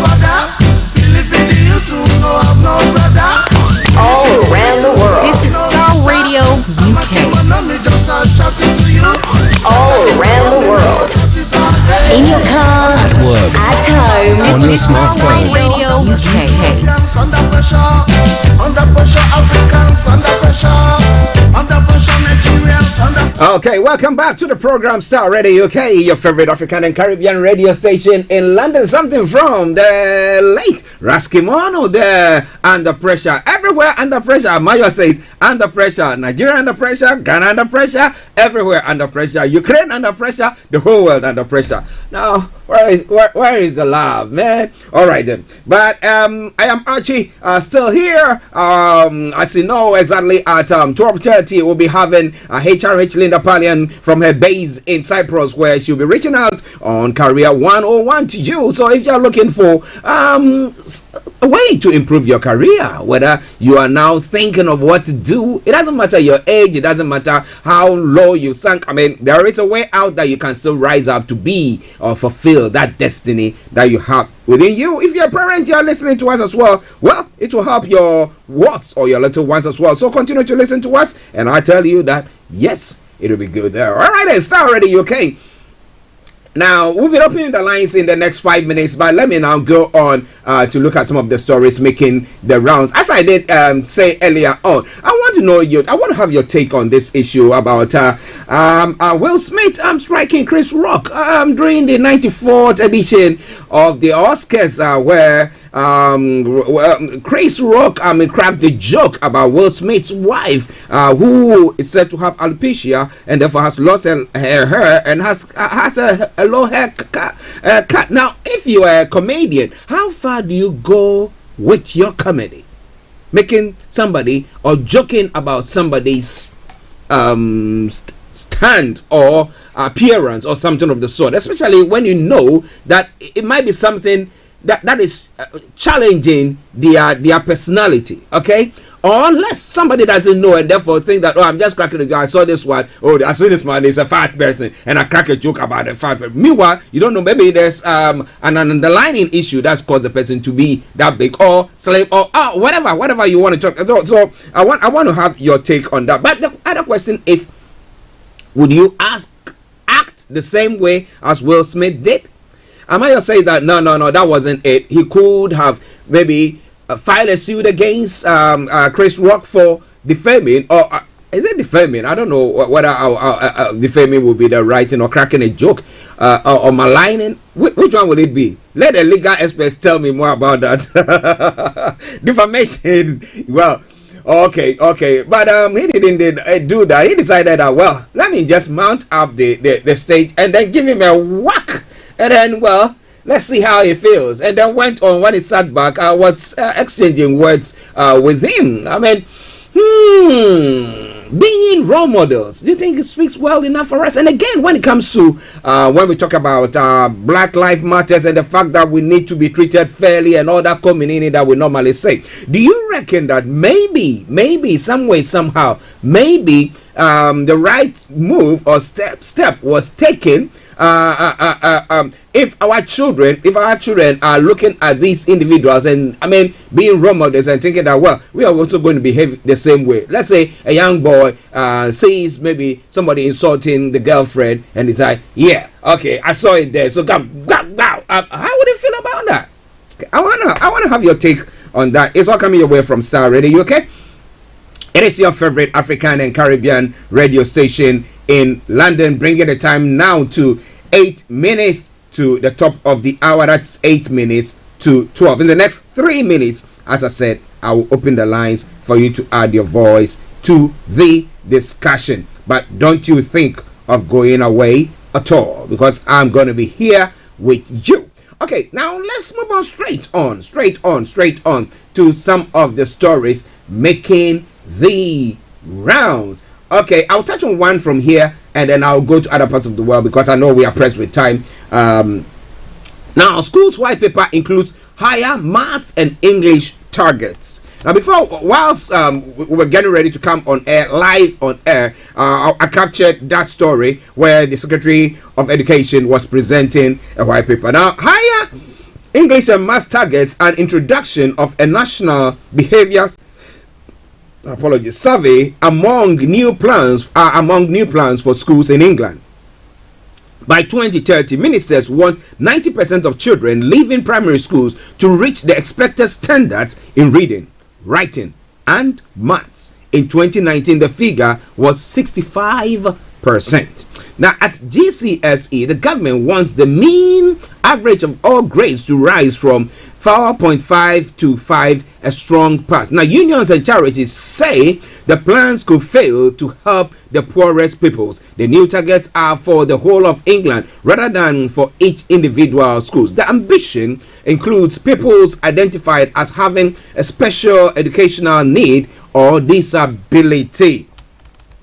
The government's white paper includes plans for an annual national behavior survey of parents, children, and teachers. Now, parents and teaching staff were asked for their views on behavior in a government review last year, and in an effort to drive up attendance after the pandemic, the government wants to make its local authority legal duty to re-engage pupils missing most of their lessons. So, if you're a parent listening to us from this part of the world, why is your kid not back in school?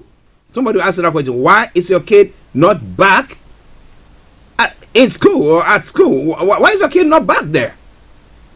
Do you think because of the infection that is going on, or is that kid so vulnerable that they cannot actually go to that place? Is that why you've not sent your child back? I want to hear or have your take on that. And the measures that government has put in place, do you think that it gives us a fair ground to also be able to match everybody? I mean, fair treatment of everyone. Do you think it's something that our communities are going to benefit, or it's going to help us push or prop us up? I want to know what you think about that. It's all coming your way from Starr Radio UK. Let me announce the lines opened. You come on, you make your statement, and then you go and someone else come on, and then we do it that way nicely, right? Okay, so it is 0208-133-2257 or 5802-08-133-2257 or 58. If you happen to be in the US, Canada, and the Caribbean area, you can call us on 001-718-303-2737. 001-718-303-2737. You can also text or WhatsApp us 075-3966-1744. 075-3966-1744. Our Twitter handle is @Starr Radio UK. Email address is info@starradiouk.com. Whatever you do, just get in touch with us. It is Starr Radio UK, your favorite African and Caribbean radio station in London. All right then, now let's move on to some other stories making the rounds. Remember exactly at 12:30 we'll be crossing over to Cyprus, where we have our own HRH Linda Pallian, who will be bringing you Career 101. The former president of Ghana, John Mahama, has said National Democratic Congress has problems with the judiciary and called on Chief Justice to institute reforms within the courts. Now, in the court, he said, we do have problems with the judiciary, I must say. I think that it is necessary for some internal reforms to take place there. It is necessary for the Chief Justice or whoever is responsible to make some reforms. Mr. Mahama told supporters of the NDC in the United States, where he has been visiting. He added, most of the governance institutions have been politicized.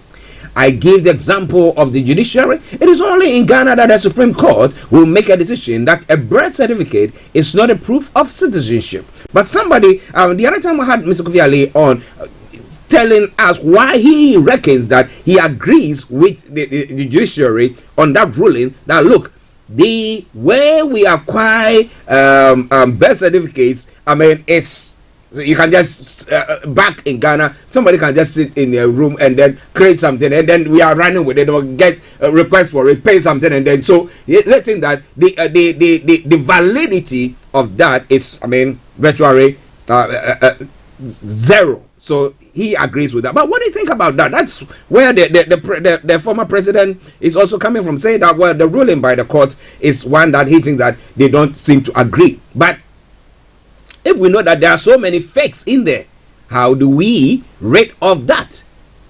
Are we going to be having a system where, like here, everything is on the central computer system?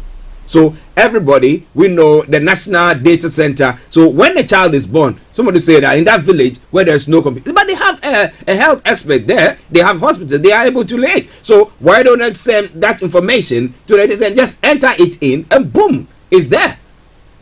So they can issue a birth certificate from there as and when there's a need. So if your name is not there, you cannot have a birth certificate, and maybe that will, push up the respect that we may have people have for birth certificates to be used. However, he goes on further to say he was subjected to such a whirlwind of indignation by the judiciary. But if you bring it, okay, let me pick it back. Now, Mr. Mahama also referenced a research by his former executive secretary and lawyer Raymond Atuguba,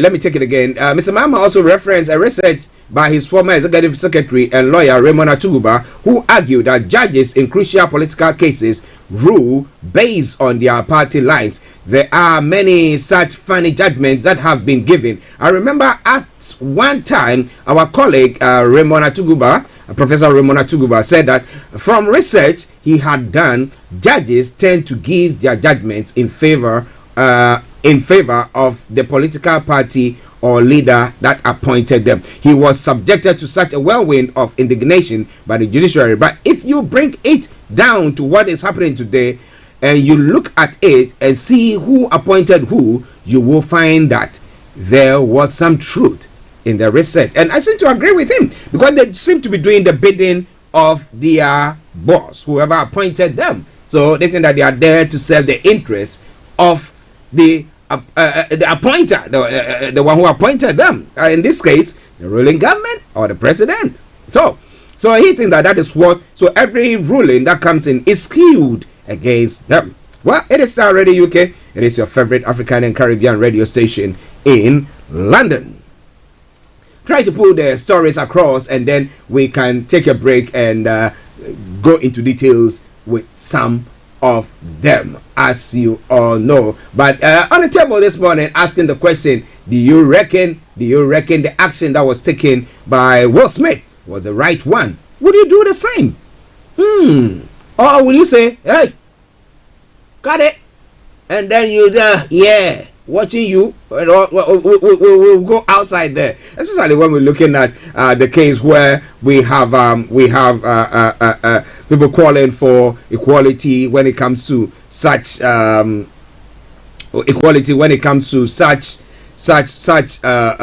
blacks being awarded or receiving awards. Their work being seen as deeming or fitting for awards. Or rewards. Looking at all that, and then we get this platform, and then we go throw punches because we don't agree with something that somebody is saying, and openly we do that. Somebody will say, yes, he stood up for the wife. Now, what about you? Do you think that is good enough? Do you think that is fair enough? Well, I've got Mr. Kofi Ali who has joined in. Let's go straight to him and let's see what he has to say. I promise you, whoever comes on, I'm going to give you the opportunity, but we've got that time to you. So let's see. Kofi, good afternoon to you. Good afternoon. How are you today? I'm doing very, very well. And you? Not very bad. In fact, I'll use this opportunity to wish the Ododuas and the Biafras and the good luck. Okay. Because I cannot, I'm a Ghanaian, so I cannot see, I feel exactly the way they feel. They have their internal issues. Ours is to look at them and wish them the best of the luck, whatever way they choose to go. What we know is that whatever they do, we will all end up in the same basket of the ECOWAS, where we shall all be crying that while the Americans are turning their desert into wheat-producing land, that they feed their population and even feed the rest of the world with wheat and rice, we are sitting down there like dogs crying that because our masters are fighting with those in Ukraine, we too will become hungry. It's our problem. Yeah, that is what is happening here. Now, that said, I want to be a little bit clearer on what I said. In fact, you said it right. You said it totally right. But I just want to raise some important position as well. In addition to the challenging nature of how we issue our birth certificates, birth certificates don't come with picture. Yeah.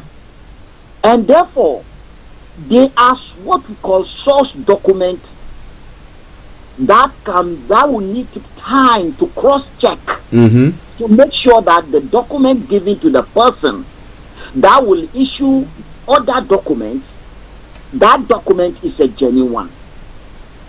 Anywhere you go to in the world, when you present a birth certificate, they just don't take it and put it in the file and give you what you want. They do check. They cross-check to make sure that the document you've given is an authentic one. For example, if you have something doing with the Home Office and they require for your birth certificate and you give it to them, they will send it to the Ghana High Commission. As a Ghanaian, because that is authority that issue the document. To verify that that document given to the British government, it's the right one.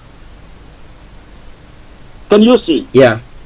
The kind of security a passport and driver's license have, birth certificate is just an ordinary document. The only thing is that it has other records somewhere that can validate that document you are holding. So when you are talking about giving Ghanaian nationals, because that is the argument, that Ghanaians must have an ID card that will allow only Ghanaians to vote in Ghana. Is that not what we are all fighting over? That we don't want people who are not Ghanaians to participate in our election. Is that not what we are fighting over? Good.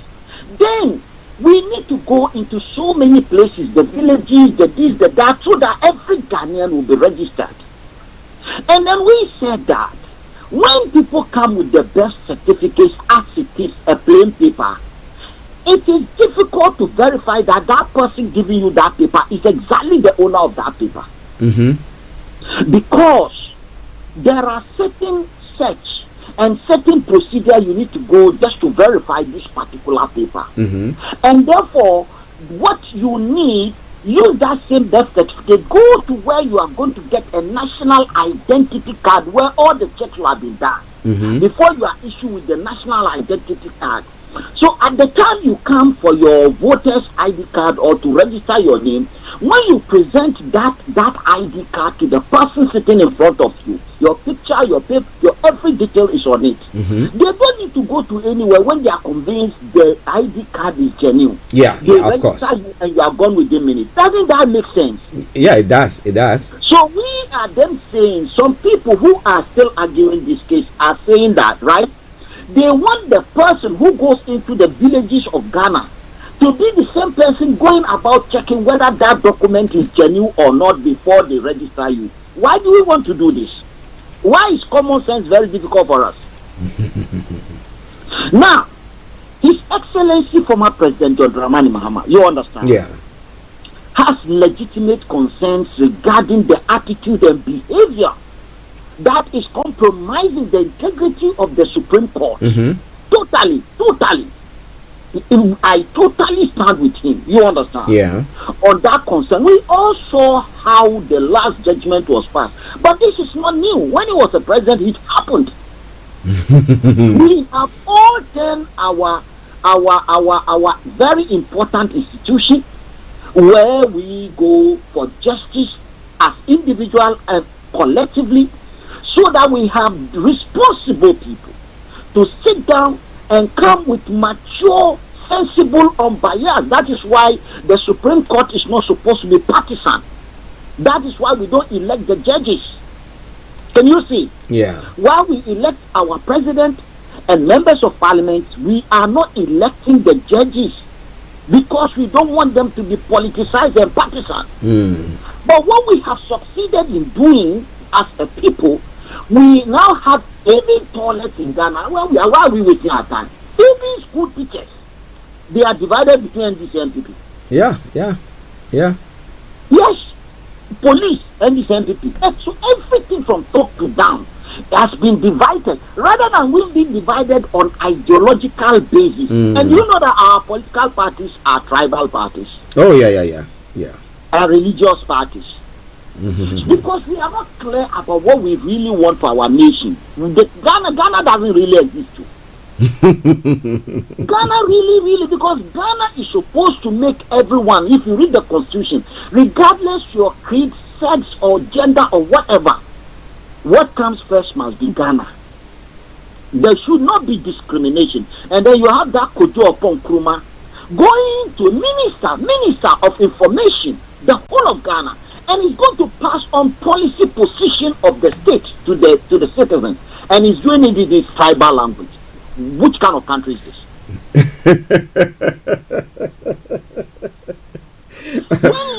Where was he speaking? Where was he speaking at? Oh, I didn't share the video too. He was speaking to Ghanaians, and he was speaking cheap. Are all Ghanaians free people? I know Kofi hates that with passion. Because we are quiet, they think we like it. If we exist at all. They are confusing the culture, the nation of Ghana with their tribe. And which is wrong.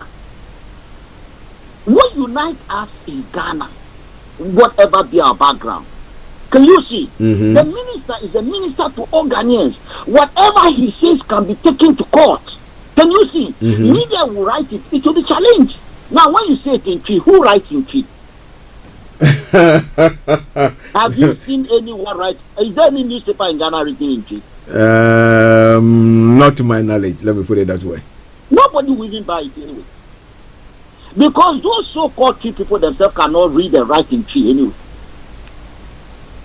Those who are forcing us to do this Kodon Nkrumah, what is right, what is saying, like a police officer in Ghana, is he going to write it down?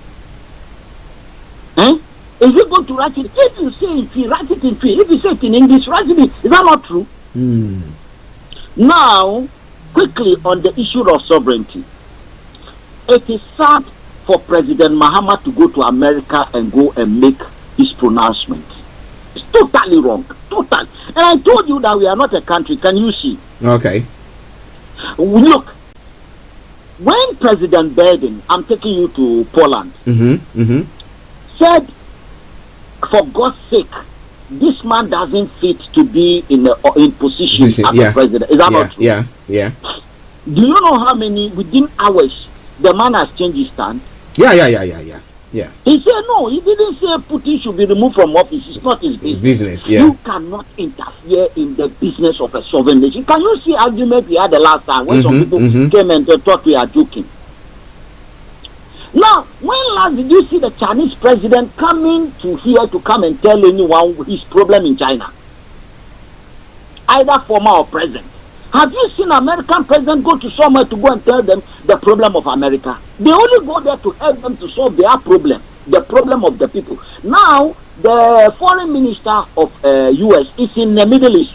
Yeah, he's solving the problem of Middle East. That's what not the problem of America. In America, America is where the people of America solve the problem of America. Can you see? Yeah. The president, former president of Ghana, is in Harlem, not even in New York. But that's why the community they have a bigger listen there. That's why it's gone there. The Ghanaian community. Which community? People who have run away from their country, they call it community.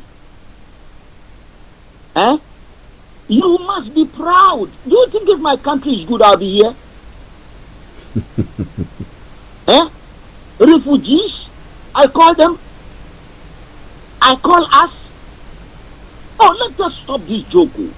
Home is no good. That is why the man has run to the bush. If home is good, who do you think want to go and live somewhere where you spend all your life, where your heart is somewhere else? Have you seen that before? Now let me ask you a question. Where is your heart? Is it here or in Ghana? Honestly, if the salary you are collecting here, if they will give you half of that to be in Ghana, you choose to be in Ghana, not here. Of course. Home the sweet half, home. half, not all, half. You choose to be there. But when there is no home, we live in a place like we are being smoked out. Everyone wants opportunity to run away.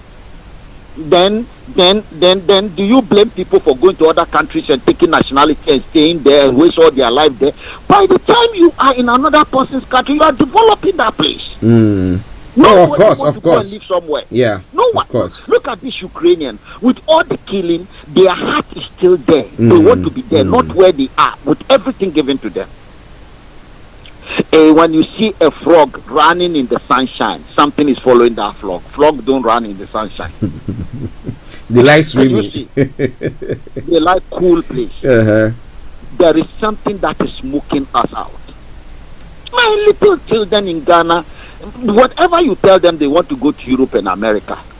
Little children, they want to go. They look at you, daddy, whatever you tell us is a lie. We are going. If it's bad, why are you still there? That's what they say. You are still there. And you go, and then we see you. We don't see you every day. It's bad. Can you see? So let us all be honest with ourselves. We have serious problem.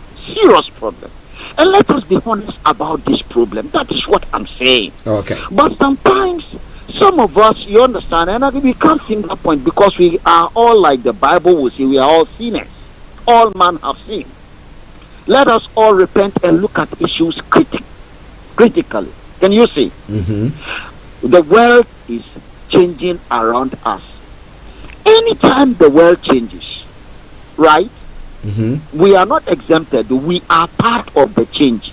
Now our job is to use the opportunity to review our situation and the situation before us. I always say, right, when a bad person, you understand, put you in prison, as a slave, you have a master, and you are captured and you are kept in a prison, and who come to attack your master and he destroy do you know it's an opportunity for you to run away? Yeah, of course. There's insecurity now. You can run away. Because the master is also looking for somewhere to run. Yeah. You understand? Yeah. If the master is free, he will have time for you. Now he is busy with the devil. That one becomes a good devil. Can you see? Yeah. Yes, this Ukrainian problem, when these people go about killing everyone, today they've met their match. Really. No fly zone. Yes, fly zone. But go and do it. You did it in Libya. It succeeded, isn't it? They did no fly zone. It succeeded.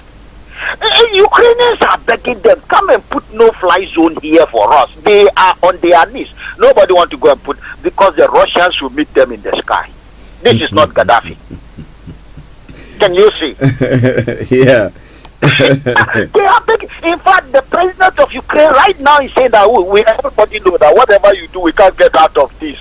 So you know something, let us go and sit there. Whatever they want, we'll give it to them, because if we are not careful, these people will level this land and nothing will happen to them. They will kill all of them. They will kill all of them, because the way the Russians are going, Russia cannot afford to lose this war. Yeah, they will do everything to save face, so they won't. If Russia lose the war, that will be the end of Russia. It will start with Putin. You've made nothing less than 1,000 Russians to die for nothing. Can you see? He can't. And when that happens as well, the Europeans will feel that their sanction has worked. Can you see? Yeah. And because of that, they will maintain the sanction and maintain the pressure and the threat. And what will happen? The whole of Russia will collapse.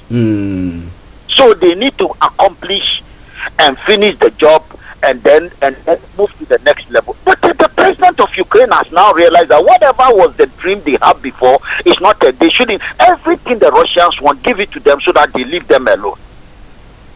Can you see? Yeah. And as for the Chinese who are playing Mr. Wise, they should not forget history. I know you have the idea of history. Right now, the enemy of, you see, the problem is not Europeans. If it's only Europeans, Russia will have taken Ukraine and taken more land. You understand? The problem is US. Can you see? Yeah. US is playing all of them. The power behind NATO is America. America is just playing all of them. And what is America doing? America does not want to have two enemies at the same time. Yeah, of course. China and Russia. So they are fighting from two fronts. Economically, China is putting pressure on the U.S. Militarily and politically, Russia is putting pressure on them. And Americans don't like it. Can you see? Mm-hmm. It's really, really making them so preoccupied as they are obsessed with being called the world police. You call the president of America the leader of the free world. Who gave them that title? Because you are all you people are not free. So they want to free. They want to free you. What are the others? Others are the leaders of the world, slave world. Okay. See, yeah. See, quickly. Let me make some points here. Mm-hmm. Very important. In the past, the enemy were the Germans. Yeah.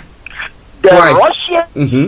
were lured and encouraged into a better world we shall be having when the German problem is solved. Mm-hmm.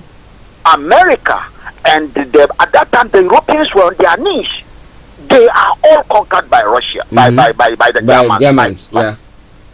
So the Russians were those based on the new world order that will be created, where nations across the world will choose who will be their allies. There won't be any more colonies. Can you see? When they can sell their natural resources and work and have a good relationship with everyone they like, including the Russians and Americans. Can you see? Mm-hmm. The Russian sacrifice and Hitler was done away with. When Hitler was conquered, can you see what the Americans did? Americans turned around working with the Europeans, and then they turned the Russians into the new enemies. That led to the Cold War. They pushed them to the corner. Mm-hmm. Can you see? Yeah. Russians were never happy about that. It pained them every day they wake up that when you even give an account of history, they are not mentioned as if they participated in that Second World War. Yeah. Today, what they want to do with the Russian, now the new Hitler, is to use China to be on the side of the so-called West, so that they would destroy Russia. Mm-hmm. Then when they finish, they turn against China. When they finish that, right? Mm-hmm. When the dust settles, they will now gang up together against China. So it's in the best interest of the Chinese to make sure that the Russians were not destroyed. Keep them where they are, because it is better for us to have three options. Very soon now, Kofi Ali will be packing his bag to move to Russia or China. Oh, okay. I have a choice. I choose to come to Europe because there's some little likes here. Yes. However, if you destroy Russia now, you only have either go to America or go to China, and China will be in the cold, so we'll all be in trouble again. Yeah. So it is in the best interest of the Chinese to play their card very well. Americans are only fighting for the interest of America and nobody. They don't even care. All Ukrainians should die. They don't care. Yeah, so that is what I want to put on the table this afternoon. Thank you very, very much, Mr. Kofi Ali Abdul Yakin. Have a lovely day, sir. Wonderful day to you too. Right. Thank you very much. Right, bye. Well, listeners, that was Mr. Kofi Ali Abdul Yakin bringing his take on the issues that we are looking at. But let's look at some other issues, as I did ask as well. Now, if you were Will Smith, would you have behaved the same way that he behaved at the 94th awards? What do you think? Somebody say, the issue have been a 50-50 issue where people are thinking, well, yes, he stood up for the wife. That is how it's supposed to be. What would you do the same? Would you stand on the public forum and just for people to know that, yeah, man, I'm standing up for? Or you say that, well, we go out there, me and you, outside, and then you go and sort it outside in your own privacy, rather than standing there, and especially looking at how blacks are. I mean, we've not been, treated fairly. Let me put it, when it comes to awards and stuff like that. It comes to the panel that seeks to adjudicate now these awards, and then this time around we have Black Lives Matter. Because of Black Lives Matters and stuff, we are propping people up to do all sorts. So what do you think about what is happening now? It is all coming your way from Starr Radio UK. It is your favorite African and Caribbean radio station in London. In the next 7 minutes, we'll be going to Cyprus, where HRH Linda Pallian is. But let me quickly bring you some of the other stories. But within that time as well, if you want to call in, feel free to do so. I promise you, I'm gonna read that. Okay. Yes. So, in other stories making the rounds in the world. Now, okay, let me see what I can get a name. Wimana was initially interested in competing, for the 2021 edition of Miss Rwanda Beauty, but due to disability fears and insecurities projected onto her by her friends and family, she was discouraged to do so. Nevertheless, she still chose to pursue her goals this year, but started off by enrolling herself in a sign language training. Now, something that would help her communicate effectively with Rwandans. She shares her story with.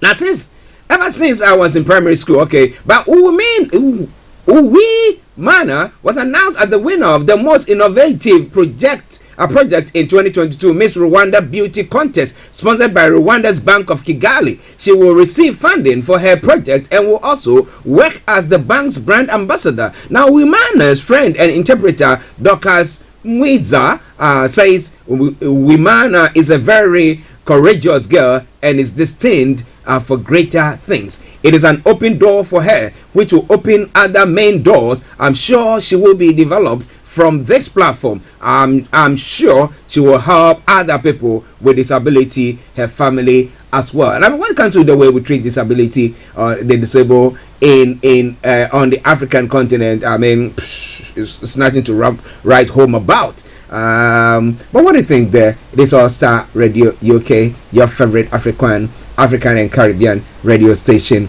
in London. I've got another 5 minutes before we join the one and only Linda Pallian.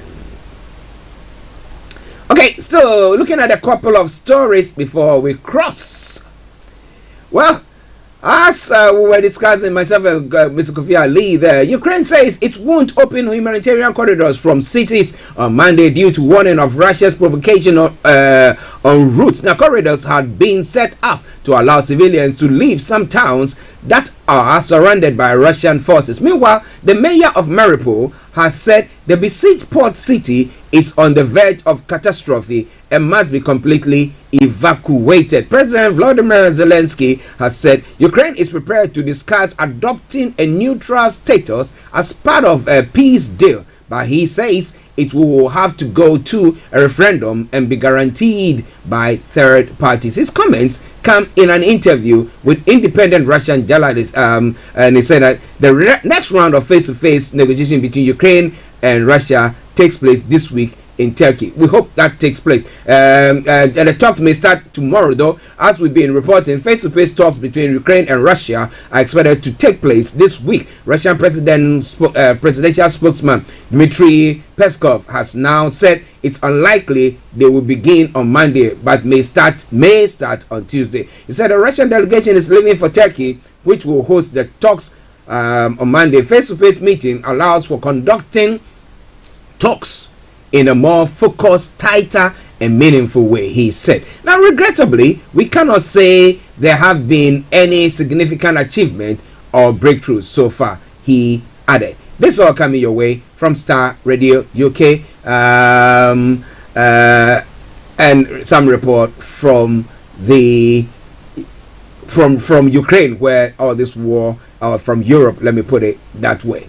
But looking at other stories making the rounds in the next few minutes that I have, Israel on alert after second deadly attack in days. The story says that 2 police officers have been killed in an attack by 2 Israeli Arab gunmen in the northern Israel city of Hadera. The assailants were shot dead by counter-terrorism officers who happened to be at a restaurant nearby. The Islamic State group said it was behind the attack. The second within days by Israeli Arab link to the jihadist organization. It comes as Arab League foreign ministers gathered in Israel for the first time for a summit. Now, Israeli Foreign Minister Yair Lapid, who is meeting the ministers from Bahrain, Morocco, Egypt, and the United Arab Emirates, said his counterparts condemned the attack. U.S. Secretary of State Antony Blinken, who is in Israel for the summit, also denounced the killings. Well, a sad one there, but it's all coming your way from Starr Radio UK, your favorite African and Caribbean radio station in London. One last story before we move on. Now, that's from the Caribbean area. The gunmen killed 19 at Mexican cockfighting pit.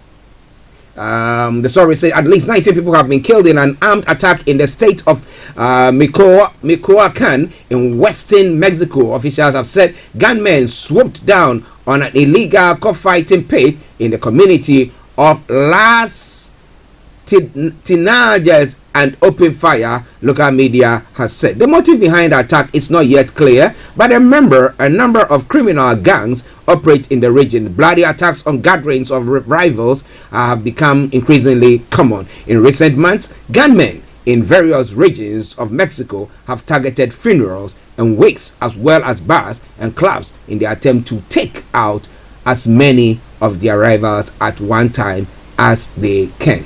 And this is where I bring the first part of the program to a close, and we're going to be crossing over to HRH Linda Pali and all the way in Cyprus, where we're going to be having our time this afternoon. So stay tuned. Don't you go away.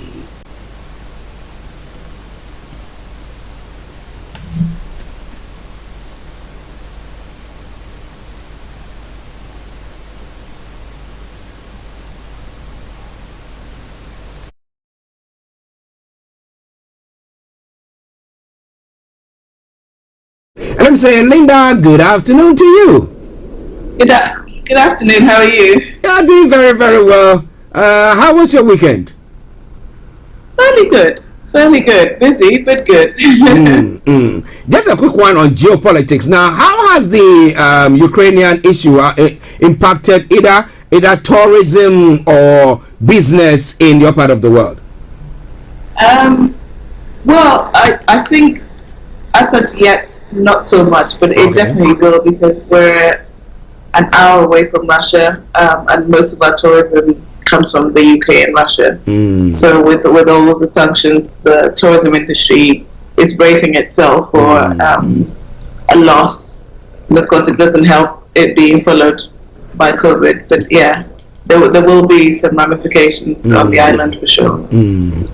Well, listeners, whatever it is, we have to try to find ways and means to make our lives, whether it's business, whatever thing that you are doing. And that is what we're going to be doing this afternoon when it comes to Career 101, advising you on whatever thing that you need to do. It's not only peculiar to the UK or to Cyprus or to Europe, or it's across the globe, wherever you are. If you use those pointers that she's going to put across, it will help you a great deal in your career and in your business, whichever you call it. All right then, so what are we looking at this afternoon?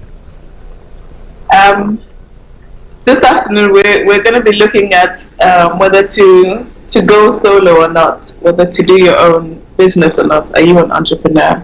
Okay. Are you an entrepreneur or not? Okay. Now, before you go on your points that you have, do you think everybody can be an entrepreneur? Let me ask you that question first. Exactly, and that's the whole point. I don't think it's cut out for everyone. Okay. And the sooner we realize that, the better it is for everybody. Okay, so if you are listening to us, what do you think? Linda is going to touch on all those things for you. Are you cut out to go solo? Or can you be an entrepreneur? Just stay tuned. Don't you go away. Over to you, Linda. Wonderful. So I've chosen this topic to discuss today because it's, as there's more and more uncertainty in the world, as there's more and more changes in the workforce, as people get fired or job security becomes less and less existent, a lot of people find themselves considering whether they should finally go and either be a freelancer or go solo or start their own business. And of course, with social media, it's very glorified being an entrepreneur. And there's a lot of pros to it, to be able to create something from your idea or something that has been a passion of yours and to bring it to fruition. It's very satisfying, it's very fulfilling, and we all want to leave a legacy and to create something and to feel fulfilled and to feel that our ideas are appreciated. So entrepreneurship, for that reason, from that perspective, is very good. Even if it's the gig economy where you're driving an Uber or doing the food deliveries, but being able to manage your own time and your own schedule and control how much you earn, that's also really positive. Now, if we talk in general about whether everyone is an entrepreneur or not, as a career consultant, and I've been doing this for over a decade, I don't think so. I don't think so because we're all different and we all have different skill sets. And the fact that being an entrepreneur is trendy doesn't mean that it's for everyone. And we'll discuss through some points of some of the characteristics of an entrepreneur. And you may have that, of course, and you may have all of them, you may have most of them, you may have some of them. But also other factors come into play. So other factors including your dependence, how much you can afford to be independent, whether you can risk not having the stability, let's put that in quotes, that comes with a paycheck, whether you can afford to take the risk, the monetary risk that comes with investing in your own business, or even if you have the traits of personality to be an entrepreneur. That's really important. And there's nothing wrong with working for somebody else. There's nothing wrong with joining forces and being a partner to build something. We don't always have to reinvent the wheel just for the sake of it. And I think that's a lost art that this generation is losing, the fact that you can work together and collaborate to build something great and grow together rather than everyone trying to start something on their own. A small thing just because I can call it mine. So we'll look at the characteristics of entrepreneurship that I found that I think are volumes, and this is a reflection piece to check with yourself to see if you fit some of these criteria or if you'd be better off being an intrapreneur. I'll explain the term intrapreneurship. Intrapreneurship is when you embody the characteristics of an entrepreneur, but you work within a firm or an organization or within a project or as part of somebody else, so you're not the sole leader or the sole manager of the company. Okay. So you can be an intrapreneur as well. It halves the risk of starting on your own or being independent or whatever, but you still get the remuneration as well as the ability to be able to feel fulfilled, to take ownership of a project, and all of the benefits that comes with entrepreneurship. Okay. Yeah. So before you go on, somebody's asked the question here. It's asking, can everyone be trained to be an entrepreneur? Maybe you're saying that people cannot be entrepreneurs, maybe because they've not got information of what it takes. But if they are trained, can everyone be? Absolutely. All of these skills are learnable for sure. And definitely I believe in growth mindset. You get born with a particular set of skills, but you still need to harness it. And if it's something that you want bad enough, of course you can learn it. You can learn to wake up early, you can learn numbers, you can learn to manage a business. You can learn that, so definitely, but you have to want to do that. And I think the key here is understand what it takes, then decide if you're willing to pay the price upfront to become a successful entrepreneur. I used to coach a couple of entrepreneurs, and they always said,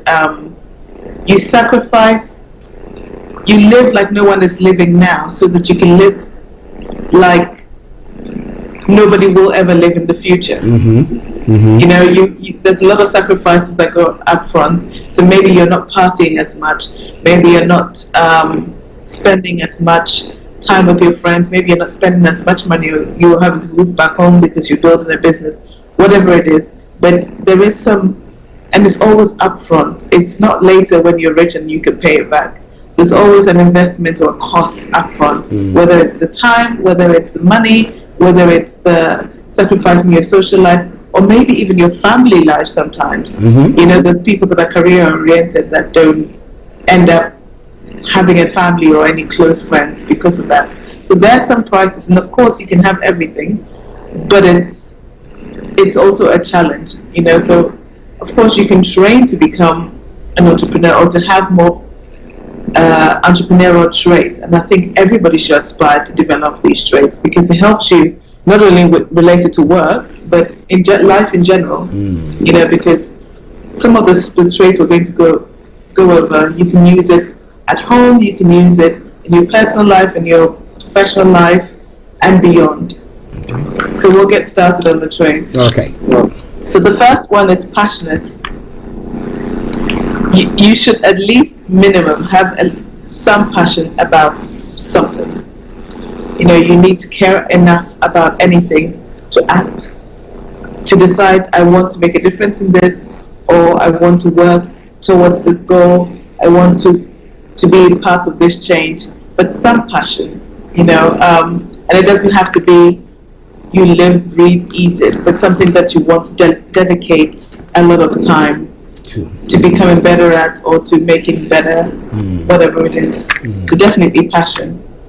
The second one is business savvy. Okay, so these again are the learnable skills in terms of communication, in terms of money management, in terms of budgeting, in terms of spotting an opportunity. I mean, I was listening to your conversation earlier about spotting opportunities in terms of uncertainties, for sure. And you have to be able to do that. Whilst everyone is sitting there going, oh, let's wait and see what happens. Well, how can we be the first ones to supply them or change the game now that there's this limited opportunity? You know, so you have to be business savvy. So maybe that might be you. Maybe that's not you, but maybe it's a skill you note down to work on. How do I develop these skills? And then go to work on developing them. Confident. Confident is a very underrated skill. Confidence is an underrated skill. You know, a lot of us are the other spectrum. You don't want to become too modest, so you don't want to show off what you've got. But we're so easily influenced by others and by what other people are doing and what society tells us to do, that you really need that conviction and that confidence in yourself, in your dreams, in the goal, in how and what you're working on that it'll pay off. All of that confidence needs to be unshakable to be able to stand firm, because there will be challenges in any venture. So that confidence will get you a long way. Okay. Then number 4, you have to be a planner. As well as short-term goals, you have to plan for the long term with plans A's and B's and contingencies and all of that comes into play. So if you're somebody that flies by the seat of their pants, it doesn't usually work with entrepreneurship. Sometimes it's a good trait because you're able to take on an opportunity without over-analyzing it. Yeah. But normally, there's a degree of planning that goes with successful entrepreneurship. You're always on, you're always learning. If you're someone who thinks, I'm done after university, I'm done after college, I've done my first job and I'm not going to learn anymore, entrepreneurship might not be for you, because entrepreneurs normally start off solo, they have to wear many hats. So you have to, at the beginning, because you can't afford to pay everyone. Yeah. So you have to learn a lot of different skills all the time, and to learn about your industry and the changing and the customer needs and the demographics and the geographics of all of that. So again, you have to be always on, always learning. So that's also a good trait of an entrepreneur. Money manager, again, you have to be able to ration scarce resources to be able to fulfill the dream. And also, I would add communicating or being creative about funding. Okay. What you need to do. They never give up, for sure. It's easy to get started in entrepreneurship. It's easy to get the idea. It's easy to be excited about that. It's easy to see the first sale going on and you think you're on top of the world. But the hardest thing or the most challenging thing is not giving up and keeping going when everything isn't working as it should, and not being discouraged, and being the forever optimist to keep going in face of adversity. I was watching a TV program and this fictional boss was talking about, I have 3 months to cover payroll, and after that everything is bust, but we're going to find investors, and this unshakable work, we're going to make it happen. And don't worry, because it's not just you, especially when you expand. It's the whole team, it's the whole company, it's all your creditors and the reputation. So you really have to be that kind of person that has this I will do it or die attitude. Never give up, regardless of what happens. For anything to happen, you would have had to try your best and tried everything. Those are qualities of an entrepreneur. You have to be comfortable in isolation. You have to value hard work, for sure. There's a lot of that. You may not work well with authority. That's also one of the telltale signs. One of the telltale signs that you don't want anybody to control you. You want to control yourself. Listen to someone telling you what to do, or when to come in. So that's a good. I mean, apart from just being obstinate, it's a sign that you want to take control, and that leads to leadership qualities as well. That you want to be your own boss. You look for outlets everywhere. Okay. Entrepreneurs look for opportunities everywhere. You're not waiting for the right moment. You're so passionate again that you're talking about what you want to do or what you intend to do 24/7 to whoever will listen to you, because you just never know where the opportunity comes from. So they're opportunity hungry. They don't fit in the status quo. They don't do what everybody else is doing. They're more critical thinkers as well. So you question what you're being told. You don't follow blindly, but you assess things for yourself and how it fits in with your particular goals and strategy. You love new ideas. And that's another thing. That's number 14. You want to help others too. Entrepreneurship at the heart of it started with, I have this problem and it needs to be solved, and I don't see why it's being done in this way. Is there a way I can come up with to solve it? So helping others, most people think it's a very charitable thing to do, but actually it's also how entrepreneurship starts. So if you're somebody who naturally likes to help others, don't think that you're confined into working for a charity or volunteering position. You can use that to propel you into entrepreneurship and successful entrepreneurship at that. Wow. Listeners, Career 101 with HRH Linda Pralian. And do you go solo? Are you an entrepreneur? Have you got the characteristics that she's just spoken about? Do you see any of them in you? If you don't, interestingly, this is not something that is taught in our high-level education. You're not taught that. You're not taught that you go do whatever course, you come out and you think that, well, there's no job opportunity for me, so I want to be an entrepreneur. And then most of us get into it and we get it wrong. We mess up big time. But if you've listened to us today, I want to assure you that the lady we are talking to is one who knows exactly what she's talking about. I say it and I continue to say it on every platform that I get to, that in the abundance of water, it takes only the fool to be thirsty, because information and everything is there for you to use to get there. So if you don't use that and you don't get there, who do you blame? All right then. So as I promised, It's going to be ready on the podcast in a moment. But this broadcast is on all the social media platforms where Starr Radio UK is broadcasting on, and with other platforms as well. Make sure you go there and really listen to it. You know, at times getting more. You know, you want to if you like the those of faith, those of the faith say, if you want to have that faith to be able to continue to pursue, you need information, more information. So, but the more you have that information, it encourages you and tells you that you can still make it, you can still do it, and therefore you don't throw in the towel. So please, this is one of those that we've done this morning. So please go back and listen to it. But before we run up the discussion, now you did talk. The first one you did talk about was the passion. Now I just wanted a bit of clarity there. Now there are people who get a passion because they see their fellow, or maybe their their peer doing something, and because of that, they've got a passion out of that. But in actual fact, it's not something that they themselves have actually unearthed. How do you balance that? Yeah, I mean, this is a huge challenge for a lot of people today, especially a lot of young. Actually, I wouldn't even say young people, because I was talking to a 50-year-old client today, and it's her 50th birthday in 2 months, and really burning out because it's like, oh well, I'm middle-aged now, and I see young people do these things, and I should be able to do it. You know, we're all comparing ourselves to each other, and of course, social media doesn't help. Yeah. We're seeing the smoky screens that people are putting up.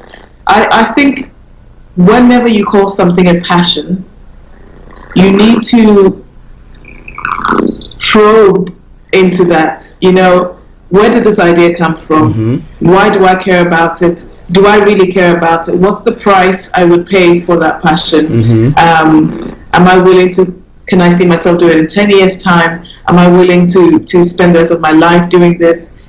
What does it entail? So for example, I'll give you a personal example. I used to be in property development because it was trendy, and it still is, you know, and you get taught, oh well, you get passive income and it's forever and all of this, and it is to some extent, but there's a lot of other things that you don't get told, you know, and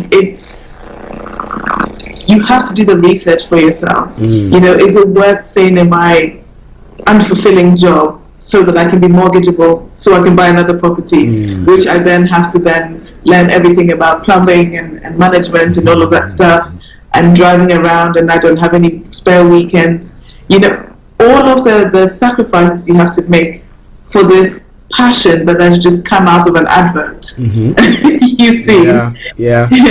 You know, so you really got to understand, if I am passionate about this, what aspect of it do I like? What's the aspect that energizes me? It's like, oh, I love talking to people, so maybe I go work in HR. But there's so many aspects of HR. Is it the fact that I get to work one-on-one with people, or is it the fact that I get to train a group of people? You know, and you have to break it down so you're crystal clear that this has come from you. And this is why when I talk about career, I always say it starts with you. You have to go within. And I wanted to comment on something you said about those people of faith. I was watching an interview with a beauty queen, a South African beauty queen, and she was Christian, and she was talking about it's not enough to have self-confidence, because when other people are laughing at you, when other people are putting you down and telling you can't do it, or telling you don't match the criteria because you're not tall enough, you don't have the right face or the right skin color, you have to have, even more than self-confidence, God confidence. Confidence in the creator that made you, or in the universe that made you, or in the purpose that you're here to serve. And that gives you the power to keep going. You know, because it's fleeting. When you don't feel good about yourself, it's hard to have self-confidence. It's true. But if you're able to outsource that and say, actually, you know, I know I was put on this earth to do this. I know I was born to do this. And even if it's not a God or the universe or something, but someone, you're here for a reason. And if you can lean on that faith to be able to have the confidence to take the next step, it makes it so much easier. Wow, well, listeners, I think if you missed this conversation that we've had today, you've missed it big time. But hey, you know, you are lucky because it's on the social media platform and it's going to be ready on our podcast just in the next few moments. So please go there and listen to it. It will help you a great deal. But before we run up, I wanted to summarize it. And is this in the book as well? Absolutely. This was taken from the career workbook, you know, because you're analyzing who you are, what you're meant to be. Also, the How to Career book is a good guide for whether entrepreneurship is meant for you, whether your career you're in is meant for you, whether you have the traits to go and do whatever it is you want to do, without even an opportunities where will work for you, even if it's a side hustle. You know, so being able to really deep dive and go down and know yourself and understand that you're going to commit to this for as long as it takes is really important. That's what the How to Career book will tell you. That's what the career workbook will tell you, and to some extent what the career success book will tell you too. I think you've got the books behind you. Yeah.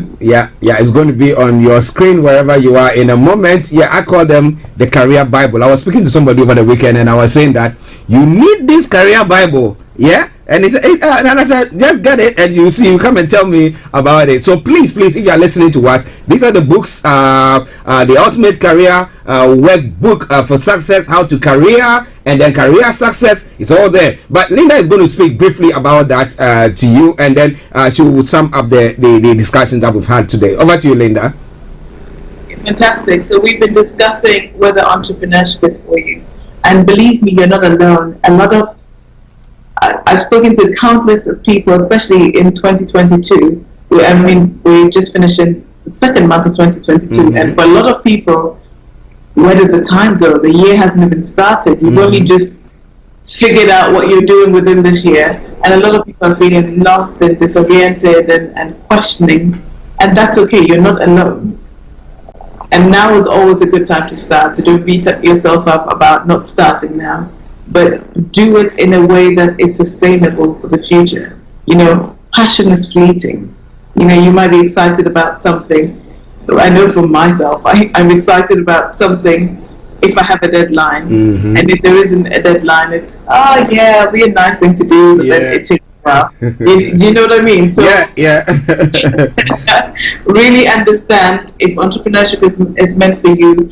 And if you're questioning, now's the time to gather more information. With more information, you can make an informed choice. So again, reading the books, exploring yourself, understanding where your particular situation is. How much money do you need? When do you need the money by? What are you willing to do to get it? What are your financial constraints or your dependencies? Whatever it is, but really go deep down, understand what's working for you and take action on it step by step. You know, Rome wasn't built in a day, but now is a great time to start. So whether it's entrepreneurship for you or a career or a job, go and do it, and do it to the best of your ability. Wow. Okay, so just in case someone wants to get in touch with you, what do they do? Sorry, we missed that. We can't hear you. Can you hear me now? Yes, we can hear you now. Yeah. Very strange. You can contact me at hello@lindapallion.com. That's my email address, hello@lindapallion.com. On my website, lindapallion.com, or on social media, Instagram, Twitter, LinkedIn, and Facebook at Linda Pallion, or at my cheerleader. My cheerleader is because I'm a cheerleader for you, so MyCheerLinda, my cheerleader, or at Linda Pallion. And you'll be able to reach me, whether it's about the books, whether it's about your particular situation, whether it's about the entrepreneurship venture you want to start or you're thinking of starting. I'd love to hear from you. Yes, that would be very interesting. Now, if you're a parent listening to us wherever you might be, you know, most of us, because I've got my career, so I'm still going on, but your words have not got theirs yet. They are even, you ask them a question about it, they're not sure what they are doing. They might be even at the end of their the final year in their unit, they are not sure what they are doing, but you want to get them to do exactly what they love, and they can continue and they can make something a success out of it. You have to be listening to us every time we come on Mondays. And all the podcasts and the programs that we've discussions that we've done are all on the social media platform. Get your hands on that. But the most important, get your hands on these books. These books, as I did say, the Ultimate Career Workbook for Success, How to Career and Career Success. Now, you want to get your hand on that? All written by Linda Pallian, okay? And it is, I call it the Career Bible. You don't want to miss out on that. Make sure you get your hands on it. Linda, let me say thank you very much once again for this brilliant time with you. Thank you so much. You're welcome. Okay, we'll catch up later. All right then.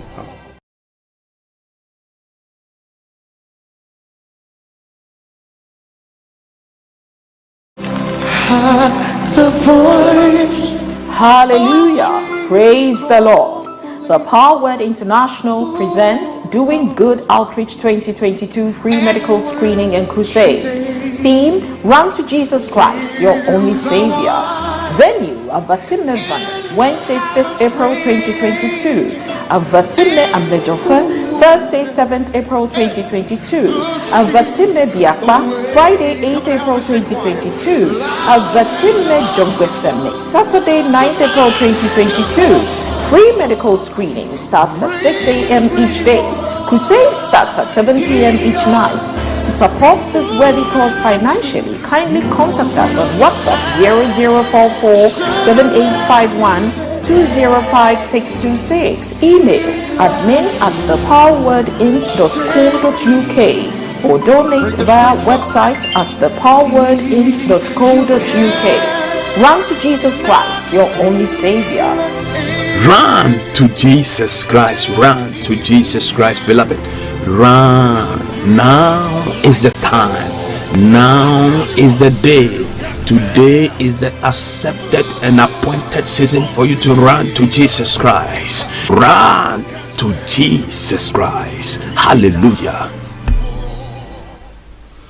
Welcome back to the program. It is Starr Radio UK, your favorite African and Caribbean radio station in London, and this is where we bring the program to a close for today. It has gone 1 o'clock exactly, and I want to say thank you very much to each and every one of you, to the team this morning, and to every one of you, especially those of you who listen to us from the African continent, because I know it causes you, I say it all the time, an arm and a leg to actually watch us, and you do it religiously, especially Amayo and all those guys in Nigeria and in Ghana. So I salute you all, and I say thank you. Tosino, I hope you are doing very well. Mr. Kofi Ali, thank you very much. Mr. Olayomi Koiki, HRH Linda Pallian, Frank, and all the team behind the scenes, our able producer, Mr. Francis Guy.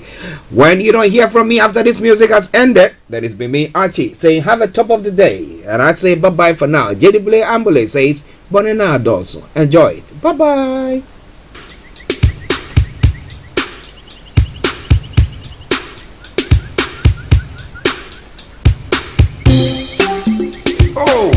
Eja onyame womba for bread.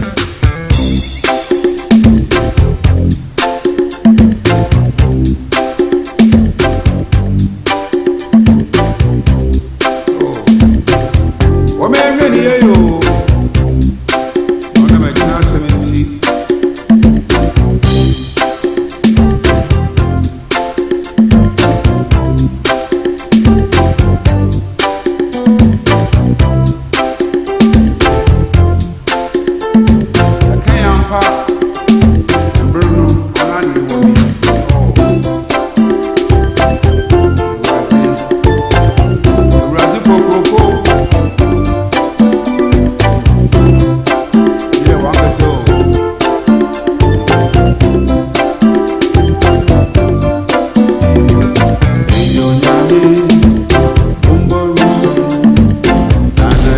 Thanks for listening. Thanks for listening. Thanks for listening. Thanks for listening.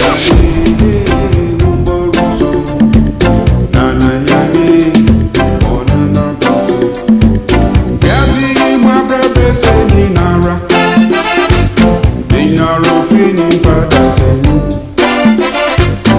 Onam yati